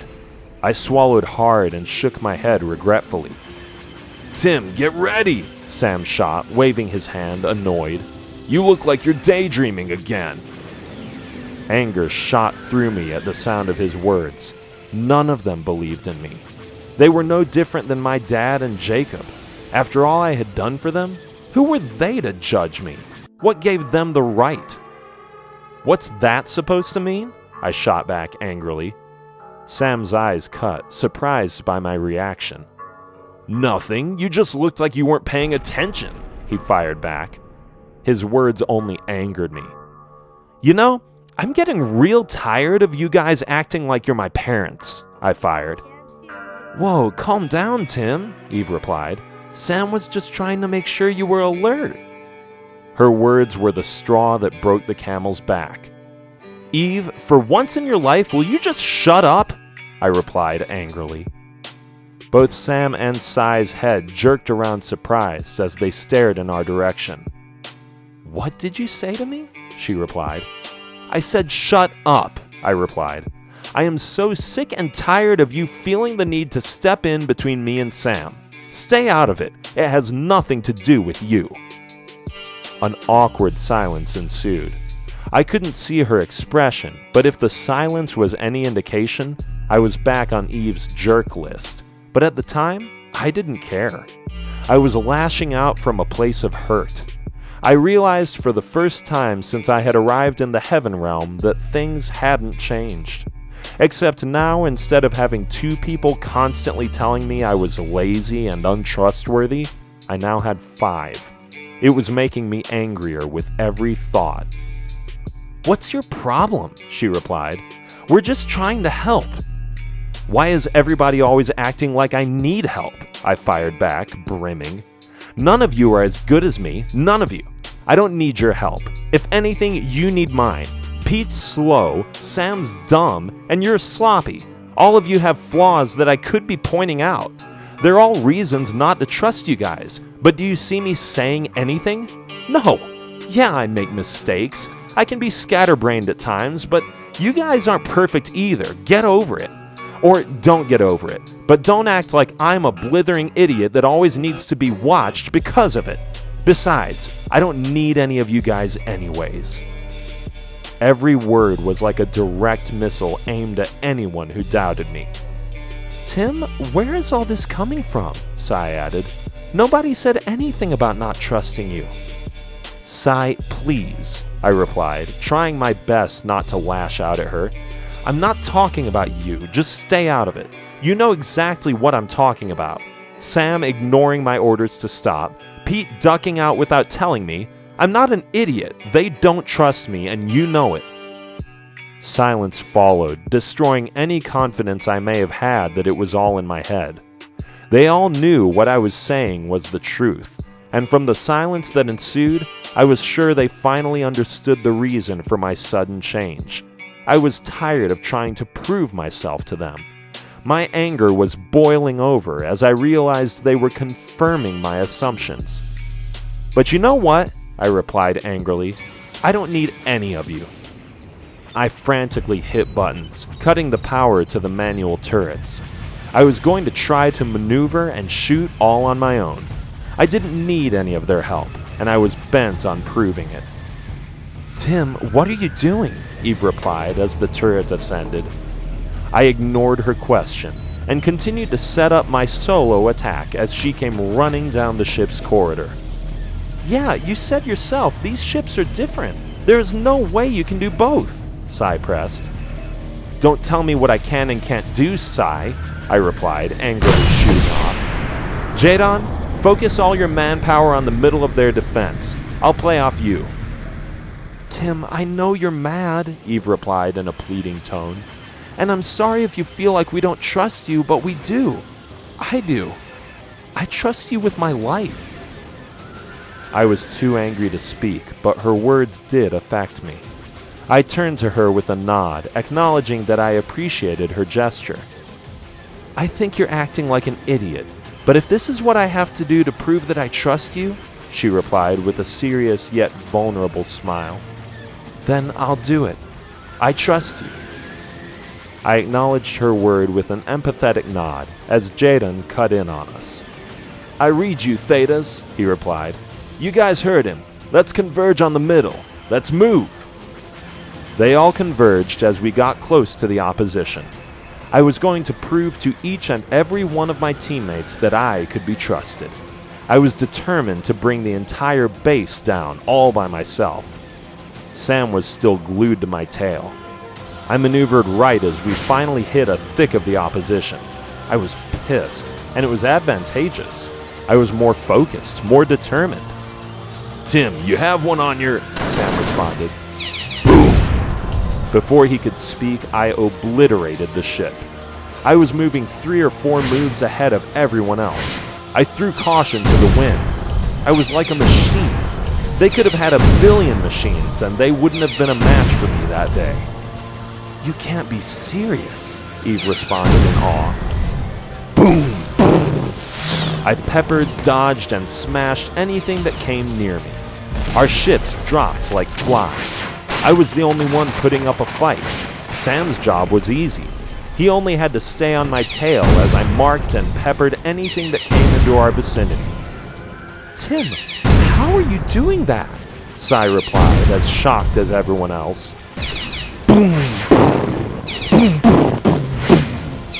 Before I knew, the opposition was retreating, and everyone on our squad was cheering me on. Awesome, said a voice over the intercom. that kid is unreal, Said another voice. How can anybody have reflexes like that? Said another voice. He doesn't even have a manual gunner. It's all him. I ignored everything around me. I had one objective, and that was getting to the center of the base, and anybody in between me and it didn't stand a chance. I nosedived as one of the larger armored ships pursued me. Sam moved to follow me. "Sam, stay," I ordered, baiting my pursuer. "I got this." Tim! Eve let out, bracing herself as we shot down. "Stay on my tail," I thought, playing possum. As he closed in, I pulled up on the throttle, slowing my ship until I was sitting right over his head, preventing him from moving. He was a sitting duck. I veered to my left until my wings sat just over his. Are you guys watching this? Jaden echoed over the radio. What is he doing? He can't maneuver. I pulled up slightly to give myself a little room to move as Eve freaked out next to me. Tim, I hope you know what you're doing because this is by far the stupidest thing you have ever done, she screamed, still in panic mode. Why are we nosediving? I turned to her with a determined stare. Easy. It's an armored ship, which means it's heavy, I explained. Nosediving minimizes the damage it can do to our shields because if he destroys us, it'll get caught in the explosion. Secondly, I was so focused. Everything around me was at a standstill. I had one focus, and it was to show anybody who ever doubted me that I was able to take care of myself. I didn't need anybody's help. Not Sam's, not Pete's, not Jacob's, and especially not my dad's. Tim, we are running out of altitude, Eve continued. Exactly, I replied confidently. As I spoke, I steered hard left, causing my plane to spin out. In the process, my wing caught the enemy ship's wing as well. The momentum of my plane's spin caused it to twirl uncontrollably. It was too heavy. He didn't have the altitude to correct his trajectory. I forced my plane vertical as the armored ship nosedived, spinning out of control. Boom! A large explosion ensued, signaling it had exploded. I powered up my thrusters and headed for the base. Woohoo! Screamed Jaden. If I hadn't have seen it with my own eyes, I wouldn't have believed it. Me either, said another voice. This kid is a freaking magician. I shot toward the base like a man on a mission. Sam, I'm going for the base, I replied, more confident than I could ever remember being. If you're coming, keep up. Sam shot forward and positioned his ship right behind me. I'll keep up, he replied as Sai powered up her turret. And just for the record, I didn't keep maneuvering because I didn't trust you. I didn't stop because I didn't believe you trusted me. His words caught me off guard. I stared at the radio with a bewildered look before turning to Eve.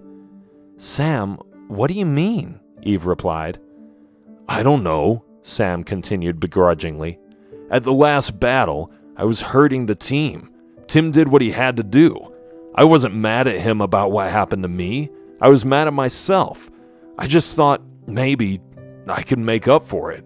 You know, show that I can handle myself. His words were like soothing water to my psyche.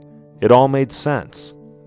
I was making the same mistake Tim is making now, he said hesitantly. What do you mean, Sam? Sai pressed. The ability to trust somebody doesn't come from their ability or what they can do. I tried that, and all it did was make you guys believe I didn't trust you, which made you in turn not trust me more. Trust is not about putting faith in somebody because of your faith in their ability. It's about putting faith in someone because of your faith in them.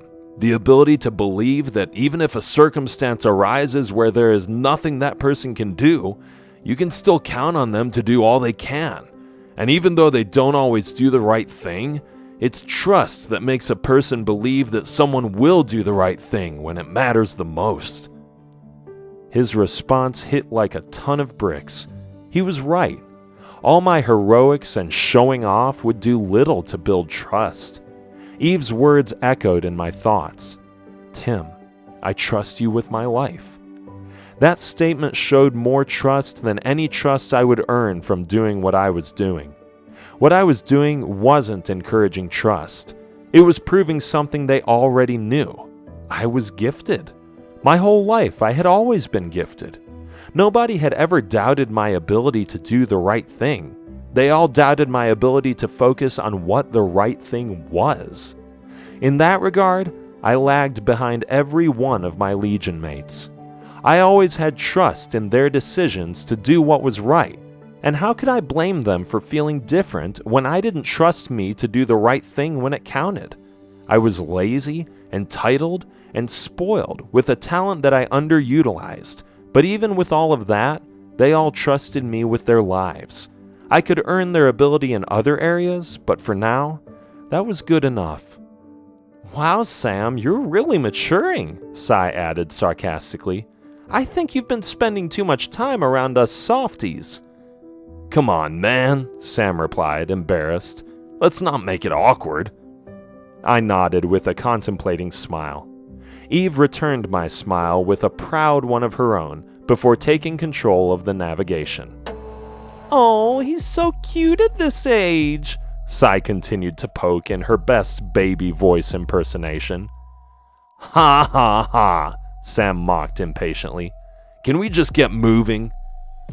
I avoided the situation. The last thing I needed was a soliloquy to make the situation more mushy and awkward, so I breathed deep as I slowly released the manual turrets. Subtle caveman, Eve replied, unstrapping her harness. Just go, I replied, embarrassed. Eve unfastened her harness and jogged back to the platform as I stood contemplating my actions. Before, I was being selfish, but now I realized the importance of earning trust, and to do so, I had to work with my team. Sam, the smaller crafts have weaker guns, I instructed, hoping no one would force me to acknowledge that Sam's words had affected me. Looks like someone stopped pouting like a baby, Sai poked. Give me a break. Just saying, she continued. I laughed it off as Eve ascended in her platform. Yeah, I got you, Sam added. So that means I can take more damage from them. Exactly. The big ones are slower, so directional maneuvers will work to your advantage. But be careful not to get in their direct firing line because they have high-powered weapons, I continued. I typed in a couple of buttons to transfer my feed to our team radio frequency and repeated the same instructions to the rest of the battalion. I explained every technique and countermeasure I had deducted using my ability. Does anybody have any questions? I replied, moving forward. None. We're ready to rock and roll, Jaden added. Well, let's do it then, I responded, shooting forward. If it was congested before, it was an AC vent now. We had no room to maneuver in it. They had us surrounded, and with every dodge, it seemed like I was narrowly avoiding disaster. Boom! Boom! Ships exploded all around us. Outside of Jaden and a couple other ships, none of them could keep up with us. Thetas, if we're going to make a move, we need to make it now, Jaden warned. We're running out of manpower. Boom! I dodged as two planes crashed into each other. Watch out, Sam! I let out, hoping he dodged the debris. Eve and Sai mowed them down as Sam made the tight squeeze. I'm okay, he responded, still on my tail. He was an excellent pilot. No matter how I moved, he was there, stuck to my tail like a car tag. Good shooting, you guys. We're almost there, I said, trying to motivate my team. Yeah, it's getting sticky though, Eve added. Yeah, they have us surrounded, Sai seconded. We'll be lucky if any of us make it through this wave. Boom! Boom! Boom! The last of our ships exploded.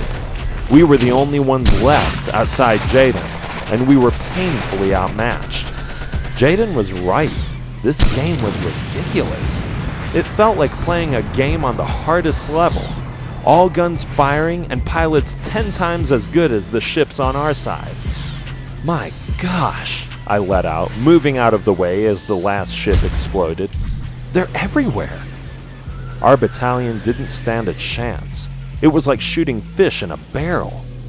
"Tim, watch out!" Sai warned, shooting a plane that was about to take me out. The ship exploded, throwing me out of position. I was spinning out of control. It was too close, and I got the full brunt of the explosion. If it wasn't for my shields, I would have been done for. "Man," I complained, struggling to regain control. "Ah!" Eve complained. "I'm going to throw up!" We continued spinning in a downward spiral, and there was nothing I could do to force us straight. "Tim, hold on," Sam replied, trying to assure me. I struggled to look for him, but with my plane spinning out of control, I couldn't see a thing. I could see the shots raining down all around me like, well, rain. It looked like a laser light show. Our shield was failing fast. "Sam, stay away. I can right the ship, but it's too dangerous to..." I could hear the ships exploding all around me, but I couldn't see what was going on. "No way, I'm coming," he replied. Could Sam really be stupid enough to be coming after me? I had to stop my plane and help him. He was jeopardizing the entire mission. "Sam, seriously, go help Jaden," I begged. "We can do something big here. Who cares if I'm in it or not?" "I don't care. I don't abandon my Legion mates. Not now, not ever," he responded. He was coming for me, and it was crazy. Even if he somehow made it to me, there was nothing he could do. "Sam, Tim's right," Eve pleaded. "Just try to get to the base." "Well, let Jaden get the glory," he responded. "I don't care about that. Either we all make it there, or none of us do." His words stuck with me. I would have done the same thing. Furthermore, I knew why Sam was doing what he was doing. This was his redemption. He needed to do it for him, just like I needed to do it for me earlier. "Sam, what are you talking about? It's just a game," she yelped. "It's about winning. Who cares how we..." "Eve," I replied empathetically, motioning for her to stop. I needed to blow off some steam to come to my senses. If he needs to do this to give himself confidence, I won't stand in his way. If I want my Legion mates to trust my decisions, I have to learn to trust theirs. She agreed, immediately understanding my sentiment. There was a short silence as Sai seemed to be taking in my words as well. "Now hurry up and save me before you get both of us bombed," I replied. Yeah, hold on," he replied flippantly.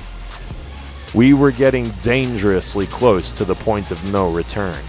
I pulled with everything I had to straighten the ship. "Sam," I demanded, "no more room. Get your butt over here." "I'm here," he replied. "I'm right on top of you. I'm moving into position. Just hold on." "Don't tell us what you're doing, idiot. Just do it," Eve barked hysterically. "We're running out of maneuverable air." "Oh, sorry," he replied apologetically.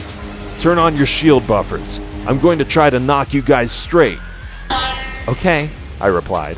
"Momentum is taking me right. You're going to have to counter my spin, but time it perfectly. If you come in too aggressively, we'll be in worse shape, so be careful." "Okay, I'm moving in now," he responded. I could feel his momentum as he slid into position. "Perfect," he let out. He was right. The momentum of the spin stopped as I pulled back, straightening us up. He had done it. I couldn't believe it.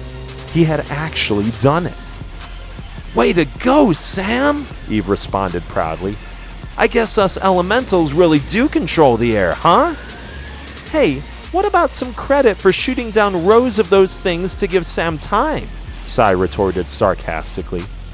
Sorry, you too, Hikari, Eve responded apologetically. Shots bounced off our shields as we shot off to meet back up with Jaden. My hope was he was still in play. Never doubted you for a second, I replied. Hey, no sweat. I was born through this, he responded, butchering a saying like the Sam of old. You mean to do this, Eve responded. To do what? Sam responded obliviously. Nothing. Let's just get back to Jaden before it's too late, I intervened. Sam, we're going to have to book it to get back to Jaden. Let's move. Let's do it, he responded, dodging as shots rained down all around us. I transferred all the power into my thrusters and shot off like a lightning bolt. Eve mowed them down as we maneuvered like a running back making his way through a crowded line of scrimmage. It wasn't long until I had Jaden in my sights. He was still putting up a fight. I didn't know if it had more to do with the majority of the oppositions coming after us or his insane skill as a pilot. Either way, I wasn't picky. We needed all the help we could get. There he is, Eve pointed out. Yeah, I see him, I responded. Jaden, can you hear me? Boom! He dodged, causing two ships to shoot each other. He was good. Really good. Yes, my gosh, where have you guys been? He responded. I kind of got knocked off track, I apologized. Sam here had to pull me out of the fire. Well, I'm glad to see you both, he responded. Now can we please make history? We got one more mad dash, one more wave. I continued, powering up and readying all my systems. Whether we make it or not, this has been the most awesome themed ride I have ever been on, Sam responded. I had to second his emotion. It was the most fun I had since we arrived in the Heaven Realm. It was so challenging and exciting. I was having the time of my life. Well, let's get on with it. We're not getting any younger, Jaden protested. We had one more wave to get through. If we made it through, we had a chance to make it to the entrance. It was our last chance, and after everything we went through, I was going to enjoy it. Sam was right. It wouldn't have been the same without all of us being there, and since we were together, I was going to enjoy the ride. One more left, I replied. Let's move in, and you guys, let's have fun. Finally, Eve let out. You said it, Sai seconded. Me and Ariel are the last of our legion, so we got more to live up to, Jaden replied. So I'll try to contain my fun level. Then again, I'm not a little kid either. Fair enough, I responded. Just as he was speaking, a crackling sound caught our attention. It was the radio. Tim, wait on me! Suddenly, we saw a plane form out of nothingness. I was amazed. It was Pete. Pete? I responded in awe. Yep, he responded. Man, you guys move fast. We got into a hairy situation back there. We had to transform. We couldn't call because we moved out of short-range radio distance, and flying in a plane that small, even at warp speed, we had some ground to cover to catch up. But hey, we can't all be stunt pilots. He was there the entire time. I knew Pete was conservative, but this was ridiculous. If I could have clobbered him at that moment, I would have. He moved into position with a smile. Pete, I am literally going to shoot you myself, I replied offhandedly. What? He replied ignorantly. I don't know. How about giving us a heads up? Eve responded. We thought you guys had been shot down. Sorry, Evie, Beth apologized. We couldn't. The radio is not a BAU frequency communicator. It's a short-range radio. The enemy can tap into it, and if we let you guys know our plan, we would have let them know our plan. Her voice was painfully timid. She spoke with such insecurity and meekness. It was odd that she and Eve could be sisters and still be so vastly different. As long as you guys are in one piece, Sai replied. Yeah, I'm not turning down help, Jaden added. Saddle up. We can use all the guns we can get. You got a plan, Pete? I responded, happy to give up control. Yeah, sort of, He replied to my delight. Beth, get to the gun. As for the rest of you guys, I think our small size can work to our advantage. This is a small, congested place, and as long as we stay close, it's going to be hard for them to attack full force. Why? Sam asked. Friendly fire, for one. Not to mention, the big ones can't trail a battalion as small as ours. The small ones can't tail with as many in pursuit as well. I'm sure you and Tim have deducted that much. They limit their movement trailing in such small quarters, he replied.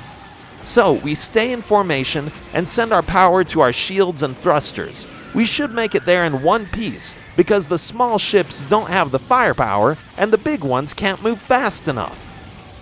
I looked at the row of ships behind us. It was worth a shot. We could take out the ships in front of us, and Pete's plan would work to perfection. Sounds like a plan, I replied. Good to have the brains of the operation back, Eve added sarcastically. Let's stop talking and get this show on the road, Sam complained, revving up. I readied my system. Pete's presence had filled me with confidence. He was right. We were better off with the four of us. A small sample of ships didn't stand a chance against us. We were too good individually, and now with Pete's brain to guide us, I was more confident than ever. Let's do it, I replied, shooting off.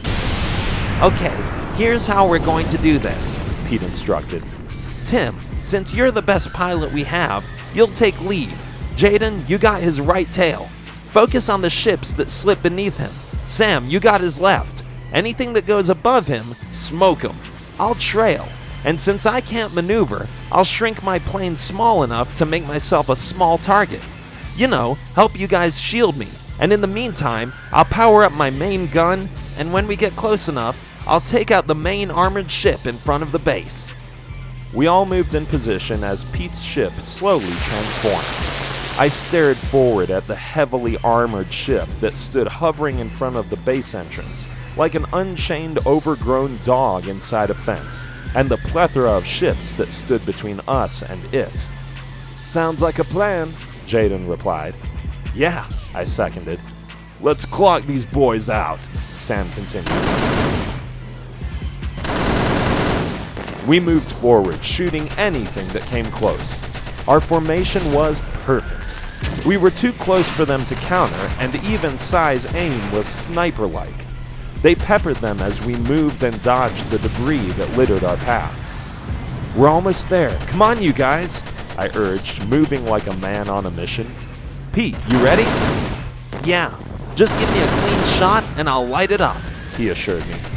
Okay, I replied. Sam, Jaden, fall back. I can get him a better shot alone. Okay, if you're sure, Jaden replied, peeling off. Don't get shot down, Sam warned, following suit. Okay, Pete, stay close, and Beth, shoot anything on our six, I replied, gearing up. Eve, you're alone. Can you handle it?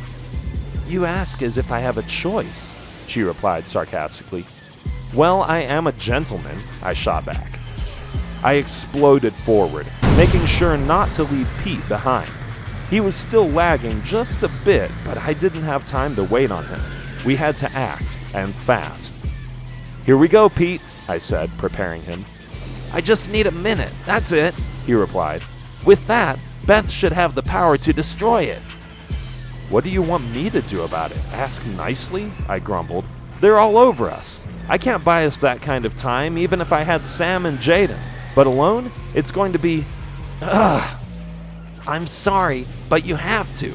If we fire now, I'm not sure we can take it out, he pleaded. It's a shield. It's too strong for our gun's current power. I sighed grimly. I was so mentally exhausted. I wasn't sure if I even had a trick to buy us the time we needed. I figured I could just wing it. Eve, we're going to have to lay a few down, I said in a bargaining tone. Buy them some time. You line them up and I'll smoke them, she replied. Pete, stay close and let me know when you're ready. I ordered. "We're going to see if we can squeeze out a minute for you." I was trying everything in my power to avoid crashing and burning. Our shields were holding, and without the big ships, they had no chance at shooting us down. But either way, I wasn't about to take any chances. "Pete, come on, I'm 3 seconds from a high and tight here," I complained, growing impatient. "Yeah, just a couple more seconds," he begged. "Go line up the shot. We should be ready by then." "Finally," I sighed, relieved. Eve mowed them down as I moved in to set up the shot. Everything around me seemed to slow. I maneuvered around as ships fired, as I dodged, waiting for the precise moment to line up the shot. Eve took down the final ship in our space, as I quickly shot forward and lined up the shot. "Pete, now!" I screamed, peeling off. Pete's plane followed hot on my bank. He was in perfect position. "Here goes nothing," Pete replied. "Beth, go for it!" Zoom! A missile beam shot from their ship. It was off and headed straight for them. "Got him!" Eve let out. Kaboom! The ship exploded in dramatic fashion. The shot was like a nuke. The impact sent ripples through the air, causing our ships to rattle violently. The explosion was so large that it had taken out most of the opposition directly in our path. We had to act quickly. "Direct hit!" Sam screamed. "Genius! You guys are pure geniuses!" Jaden gushed. "We just took out an S-class rover with 4 ships! 4 ships! This is ridiculous!" "Thanks, but we don't have time to celebrate," I replied ruefully. "We have to book it while they're still recovering. It's our only chance. We have to go now." I shot forward with all I had. We had gone too far not to make it. I hadn't checked to see if any of the guys were on my tail or not. I just pushed the throttle full blast. I could hear Eve coming up the aisle as I continued to push the throttle forward. "Come on, Pete, Sam, keep up," Eve pleaded out loud. "We can make it. Come on, come on." It was a mad dash, and I was leading the charge. We had the opportunity, and I wasn't going to waste it. The base got bigger and bigger as we soared across the sky at blinding speeds. I dodged the aftermath and ships that lay in my path. The finish line was right there. I saw the enemy ships retreating to the spot. It was them or us. We had to make it. "Pete, get your butt in gear!" I let out as we soared through the entrance. "I better see you on the other side!" I paused for a second, spinning with excitement. We had done it. "We did it!" Eve let out. "Yeah," I sighed, agreeing, relaxing. "Let's see if the rest got through." I hit a couple buttons on the console to go into autopilot, but I was surprised to see that autopilot was already on. I tapped buttons to turn it off, but it was a no-go. We weren't flying. We were being pulled. "Eve, are you doing this?" I asked, hoping out loud. "No, are you?" she responded. "No, I think we're in a seizure magnetic pull," I replied. "It was in the manual. It happens when ships are brought into dock." "Dock?" Eve replied. "We don't have our powers. What are we going to do?" "I don't know," I replied, turning on the radio. "Pete, Sam, Jaden, did you all make it?" There was a short pause with no response. "Pete, Sam, Jaden, are you guys there?" I repeated. A short pause ensued, and finally a voice broke in. "Yeah, me and Cy are here," Sam replied. "We're here also," Jaden added. "Us too," Pete continued. We had all made it, but from the looks of it, that was the easy part. I looked at the marble structure. It was set up like a pyramid. Its walls were covered by a ruby jewel-like material with diamond white trim. It was like being locked inside a large jewel. There were so many reflections that it was hard to discern what was real and what was a reflection. But none of that had my attention. My chief concern was the next leg of our journey. "Are you guys getting pulled in?" I replied, pondering a way out. "Yeah," they replied. So where do we go from here? I continued. Jaden, what part is this? He paused, considering the question. I'm sending you guys a BAU feed, he replied. Just as he spoke, a hologram sprung to life in front of us. It was in the shape of a woman. She seemed to be sitting on something, although the only thing we could see was her body.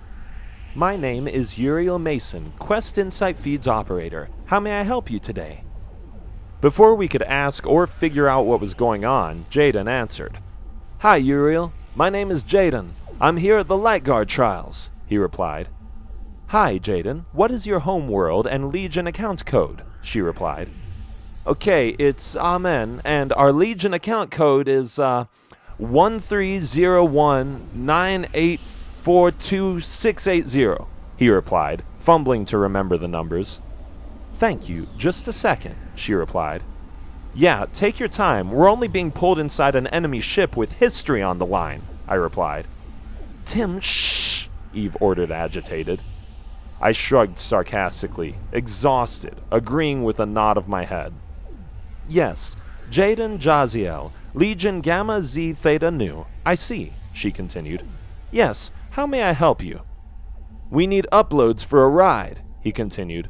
It's for the Battle of Mizpah exhibit at the Trials celebration. We need to know what happens next in the battle. No problem. Just a second, she continued. Here we are. Oh my, you guys are far along, aren't you? Yes, but we're kind of short on time, so if you don't mind, he replied politely. Oh, not at all. I can understand that. It's just, well, it's not every day a Prospect battalion makes it to the home base. But anyways, yes. Well, Lieutenant Dunst and his battalion battled for days until they finally made it to the base where they were abducted and imprisoned for a month. They eventually escaped their imprisonment cells and made their way to the main station where they were able to destroy the base from the inside. Wait, so we're going to have to do this on foot and without our powers? Eve added. I'm afraid so, she replied. You obviously won't have to stay there for 30 days. You'll hit a portal door in about 3 minutes. Once you're there, you guys will be transported to a cell. You will be given survival and defensive gear, and phases 2 and 3 will begin. Your objective is to make it to Central Command and implode the base from the inside. You will have a BAU upload, which will give you espionage and hand-to-hand training. It will also give you a layout of the ship and a codex of the opposition you will have to face on your way there. They will be a heavily armed foot soldiers. It's not going to be easy, but then again, you guys have made it farther than any other battalion ever has, so I would be a fool to doubt you now. Just keep doing what you're doing, and you'll be all right. Thanks, Jaden replied solemnly. No problem. Is there anything else I can help you guys with? She questioned. No, that's it, he replied. Okay, well, thanks for choosing Insight Feeds. Good luck, and you guys have a nice day, she replied, cutting out. I exhaled at the sound of her voice. She had to be kidding.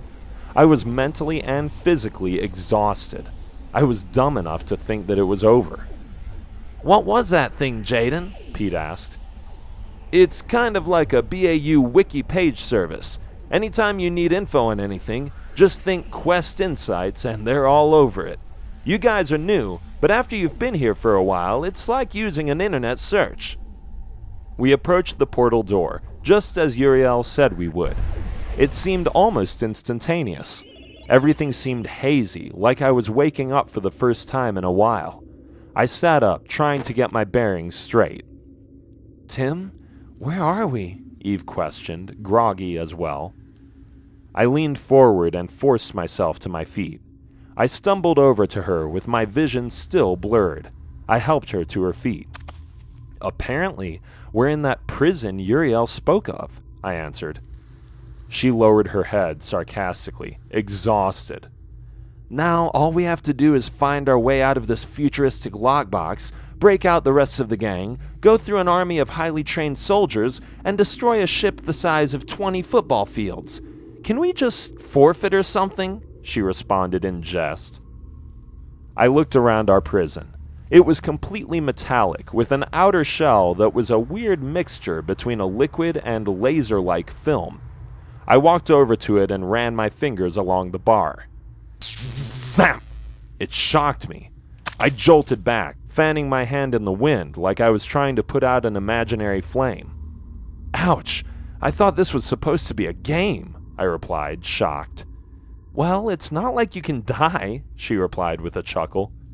Still, come on, I replied, sucking my finger in order to help the pain subside. I could actually see a blister form. I was completely human. It had been so long since I felt seething pain. I felt so weak. I tried jumping in the air, but I barely got off the ground. What are you doing? Eve continued, laughing out loud. I was trying to see if our powers had returned, I replied.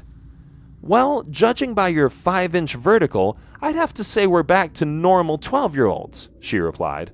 Well, not normal, but you know what I mean. I turned to see the holographic cases in the corner. I'm guessing these weren't in the actual battle, I replied, walking over to them. I doubt it. They look like the BAU uploads and survival equipment that lady told us about, she seconded, following me. Well, let's suit up and find the others, I replied, walking over to the cases. I didn't even have to touch it. I walked over to it and a light shot from the hologram to me. An explosion of info littered my senses. It was just like on the ship. I braced myself as a déjà vu feeling filled me again, but this time my senses were flooded with technique after technique. How to move, hand-to-hand combat, and weapons training. It also sent me a layout of the ship, including the cells where the others were. When the effect finally wore off, I was standing decked from head to toe in an all-white military uniform with hard gold trim. I had a paramilitary belt with all types of gadgets and weapon pouches, and I knew what was in each and how to use them. We have to go, I replied, turning to Eve. She had completely transformed as well. Yeah, she replied unenthusiastically. Let's go. Get our butts kicked, that is. As if it was on a timer, the doors unlocked. I turned to her and bowed, allowing her out first. Thank you, she replied, walking forward.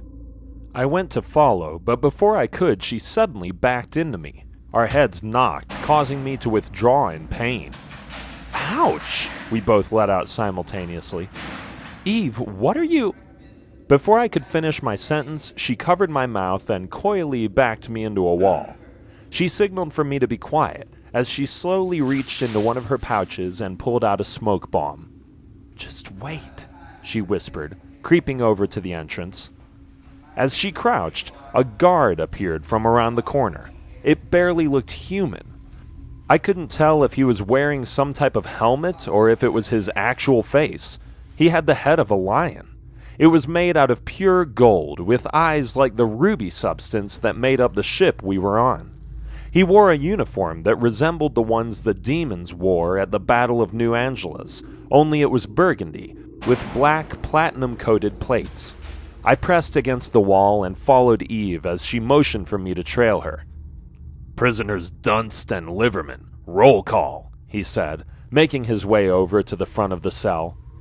As he spoke, a hologram of a burly man and a woman appeared in the middle of the cell.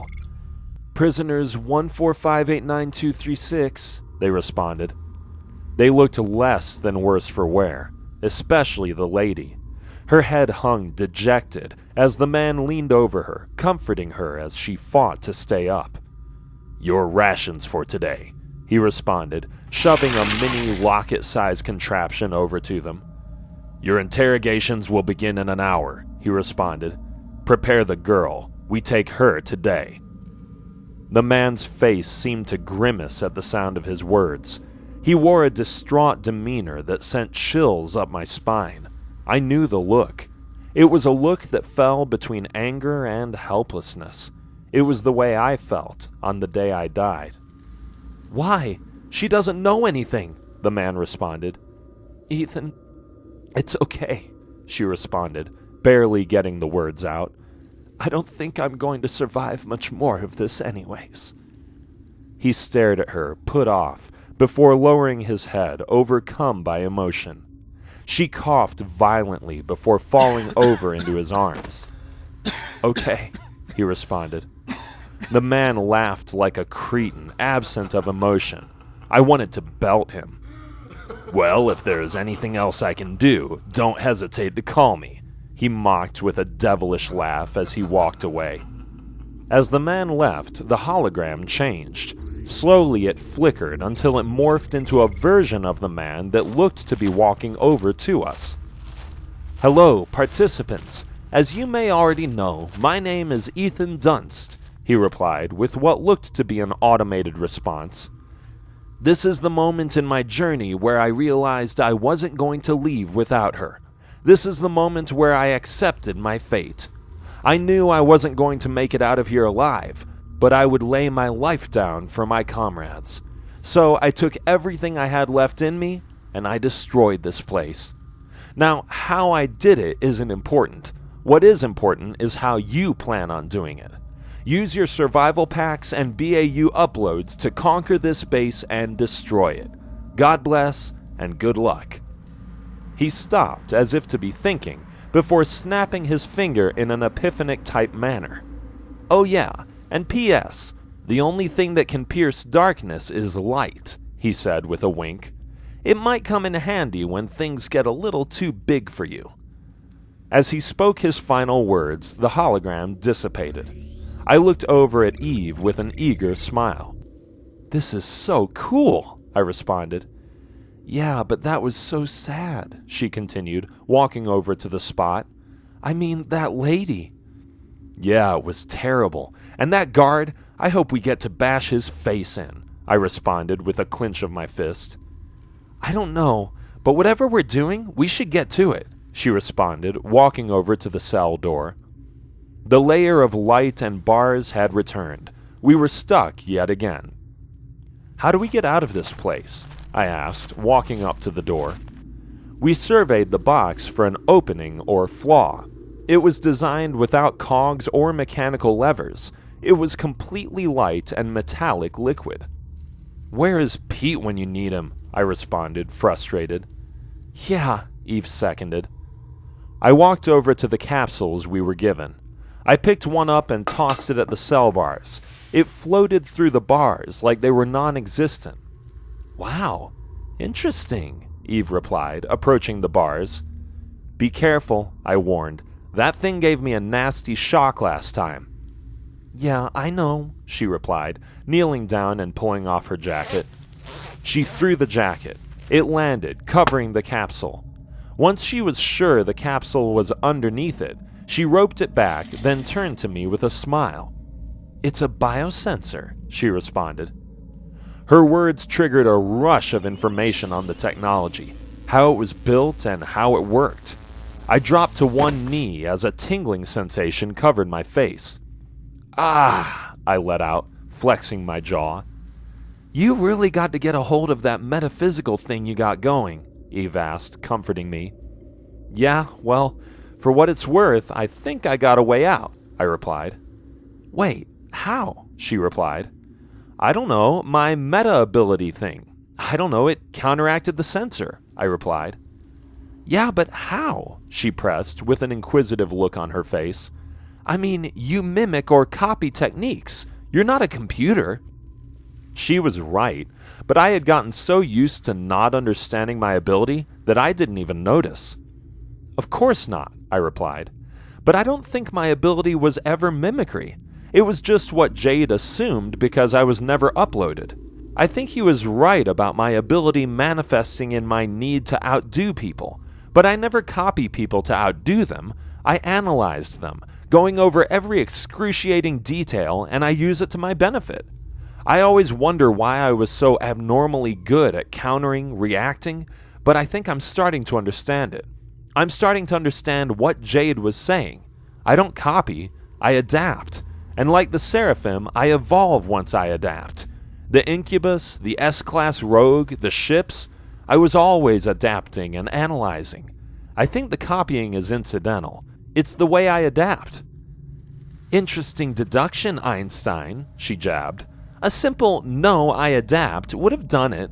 I didn't need a dissertation. She gave me a hug, playfully bopping me in the head. Sorry, she apologized, sarcastically pouting. That was harsh. I don't know what my problem is. I promise I'm usually not this irritable. It's fine, I replied, rubbing my head, playfully grimacing. Regardless, I think I found a flaw. I pulled off my armor jacket. Eve, I need your armor jacket for a second, I replied, motioning for her to hand it to me. She wrestled off her armor and tossed it to me with a look that crossed between cautious and curious. What are you going to do? She replied. I inched over to the cell entrance and kneeled next to a small lens. Well, this sensor is biosensitive. Its flaw is it can't actually see what it's scanning. There is a light that uses a complex algorithm that breaks down flesh, makeup, and body heat. It's how it figures out the difference between humanoid and non-humanoid. It's a friend or foe type of situation. I'm guessing this species, whatever they are, don't have breathable skin. These sensors allow them to pass through. I wouldn't be surprised if they used it on the weapons and armor as well, to prevent friendly fire. Anyways, the problem is this light has no depth perception. Therefore, if we create a pathway by using our armor to block the light, we should make it through here. So if I leaned forward, making sure I didn't accidentally trigger the defense system, and tossed our armor over the lens. It vibrated violently, then powered down. Voila, I replied, bowing. Whoa, she replied. Nice! Before I could look up, she was running over to me. She helped me to my feet and gave me an innocent hug. Now, we only have to get through the legion of enemies between us and the control center, and we're home free, I replied, stepping over the cell threshold cautiously. Small victories, Timmy boy, small victories, she replied, following my lead. I reached down and cautiously removed our armor off the lens. It flickered, then powered on. The guards said they won't be back for another hour, so we should have our run of the place in the meantime, I explained, putting on my armored jacket. Sai and Sam's cell should be coming up. I pulled out my sidearm, just in case. The hall was dark and short. I didn't know what these things were, and the slimy residue on the wall was giving me the creeps. So much for growing up slow, I replied, mocking the irony of it all. Yeah, this is definitely not on the 6th grade curriculum, Eve added sarcastically. I motioned for her to be quiet as I pressed myself against the wall, then signaled for her to clear the corner. She peeked around and gave me the go. We moved a couple more steps, checking the hall, then went up and down each corridor, doing one last survey of the cell block.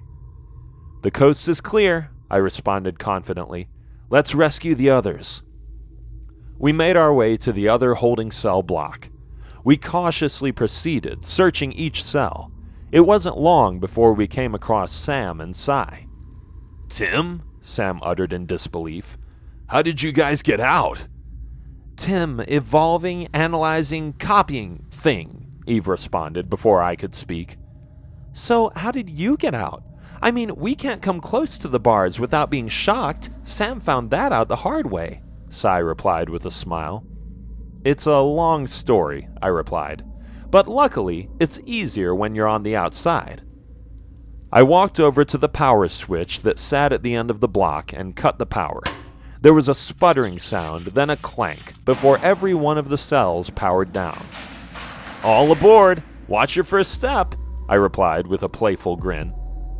They all staggered out of their cells, performing various checks to be safe. They all wore identical armor, showing they had used their survival and BAU capsules. Tim, how did you... Pete uttered as he and Beth made their way out of their cell. It's a long story, I repeated before he could even get the message out. It's been all of 5 minutes since we last saw each other. How long of a story could it possibly be? Sai chimed in. What can I say? I'm lazy and extremely irritable at the moment, I replied, exhausted. Is there anything you Thetas struggle with? said a stocky kid I took to be Jaden. He looked human, outside of a long lion mane-like haircut, feline eyes, small cat-like ears, and a tail. He was accompanied by a girl of the same species with long, flowing hair. She was strangely beautiful to me. "Jaden?" I asked, taking a shot in the dark. "In the flesh," he replied, looking me over with a disappointed look on his face. "I know humans are small, but for some reason, I expected you guys to be bigger. I mean, you guys are even small for kids." "Hey," Sam shot back. "Just saying. I mean, we have to make it through this base, and you guys are just kids," he continued. His words had a ring of truth to them. They towered over us, and from the looks of them, they were around Jacob's or Luke's age, but Jaden was a lot bigger. He looked like a powerhouse. He was ripped, and looking at us, I couldn't blame him for lacking confidence. "Yeah, well, what can I say?" I replied. "It seemed like our reputation may have exaggerated us. Regardless, to make matters worse, you've probably noticed we don't have our powers to boot." "Yep, I've noticed," Jaden replied, shaking his head. "Who's the chick?" Sam asked obnoxiously. She smiled timidly, placing her hair behind her ear as she approached. "It's an honor to meet you guys. I'm Oriel," she replied with a smile. "And you're Timothy Eli, right?"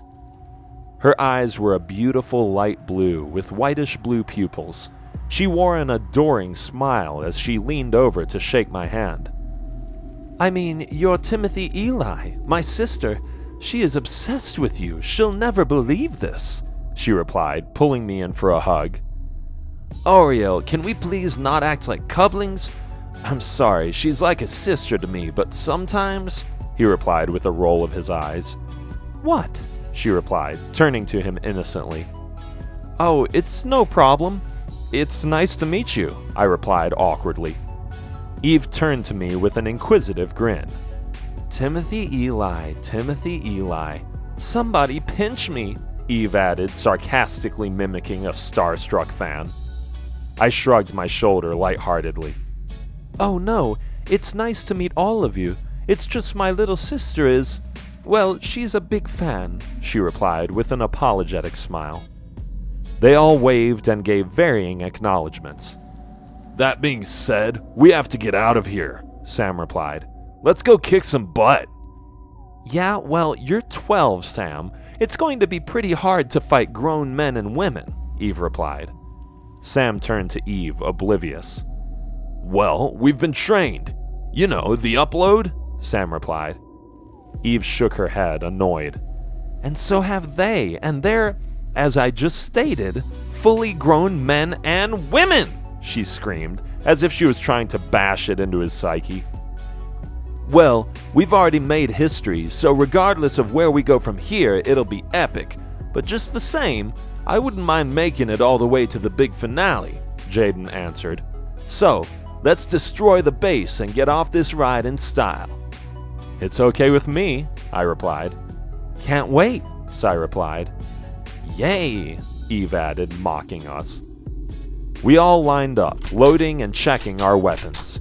It was time to start Phase 2, and I was less than excited to say the least. The electrical shock in my cell showed me that pain is not something that is omitted on this ride, and I was starting to feel insecure. I wanted to get off, but something told me it would be a lot less painful to succeed.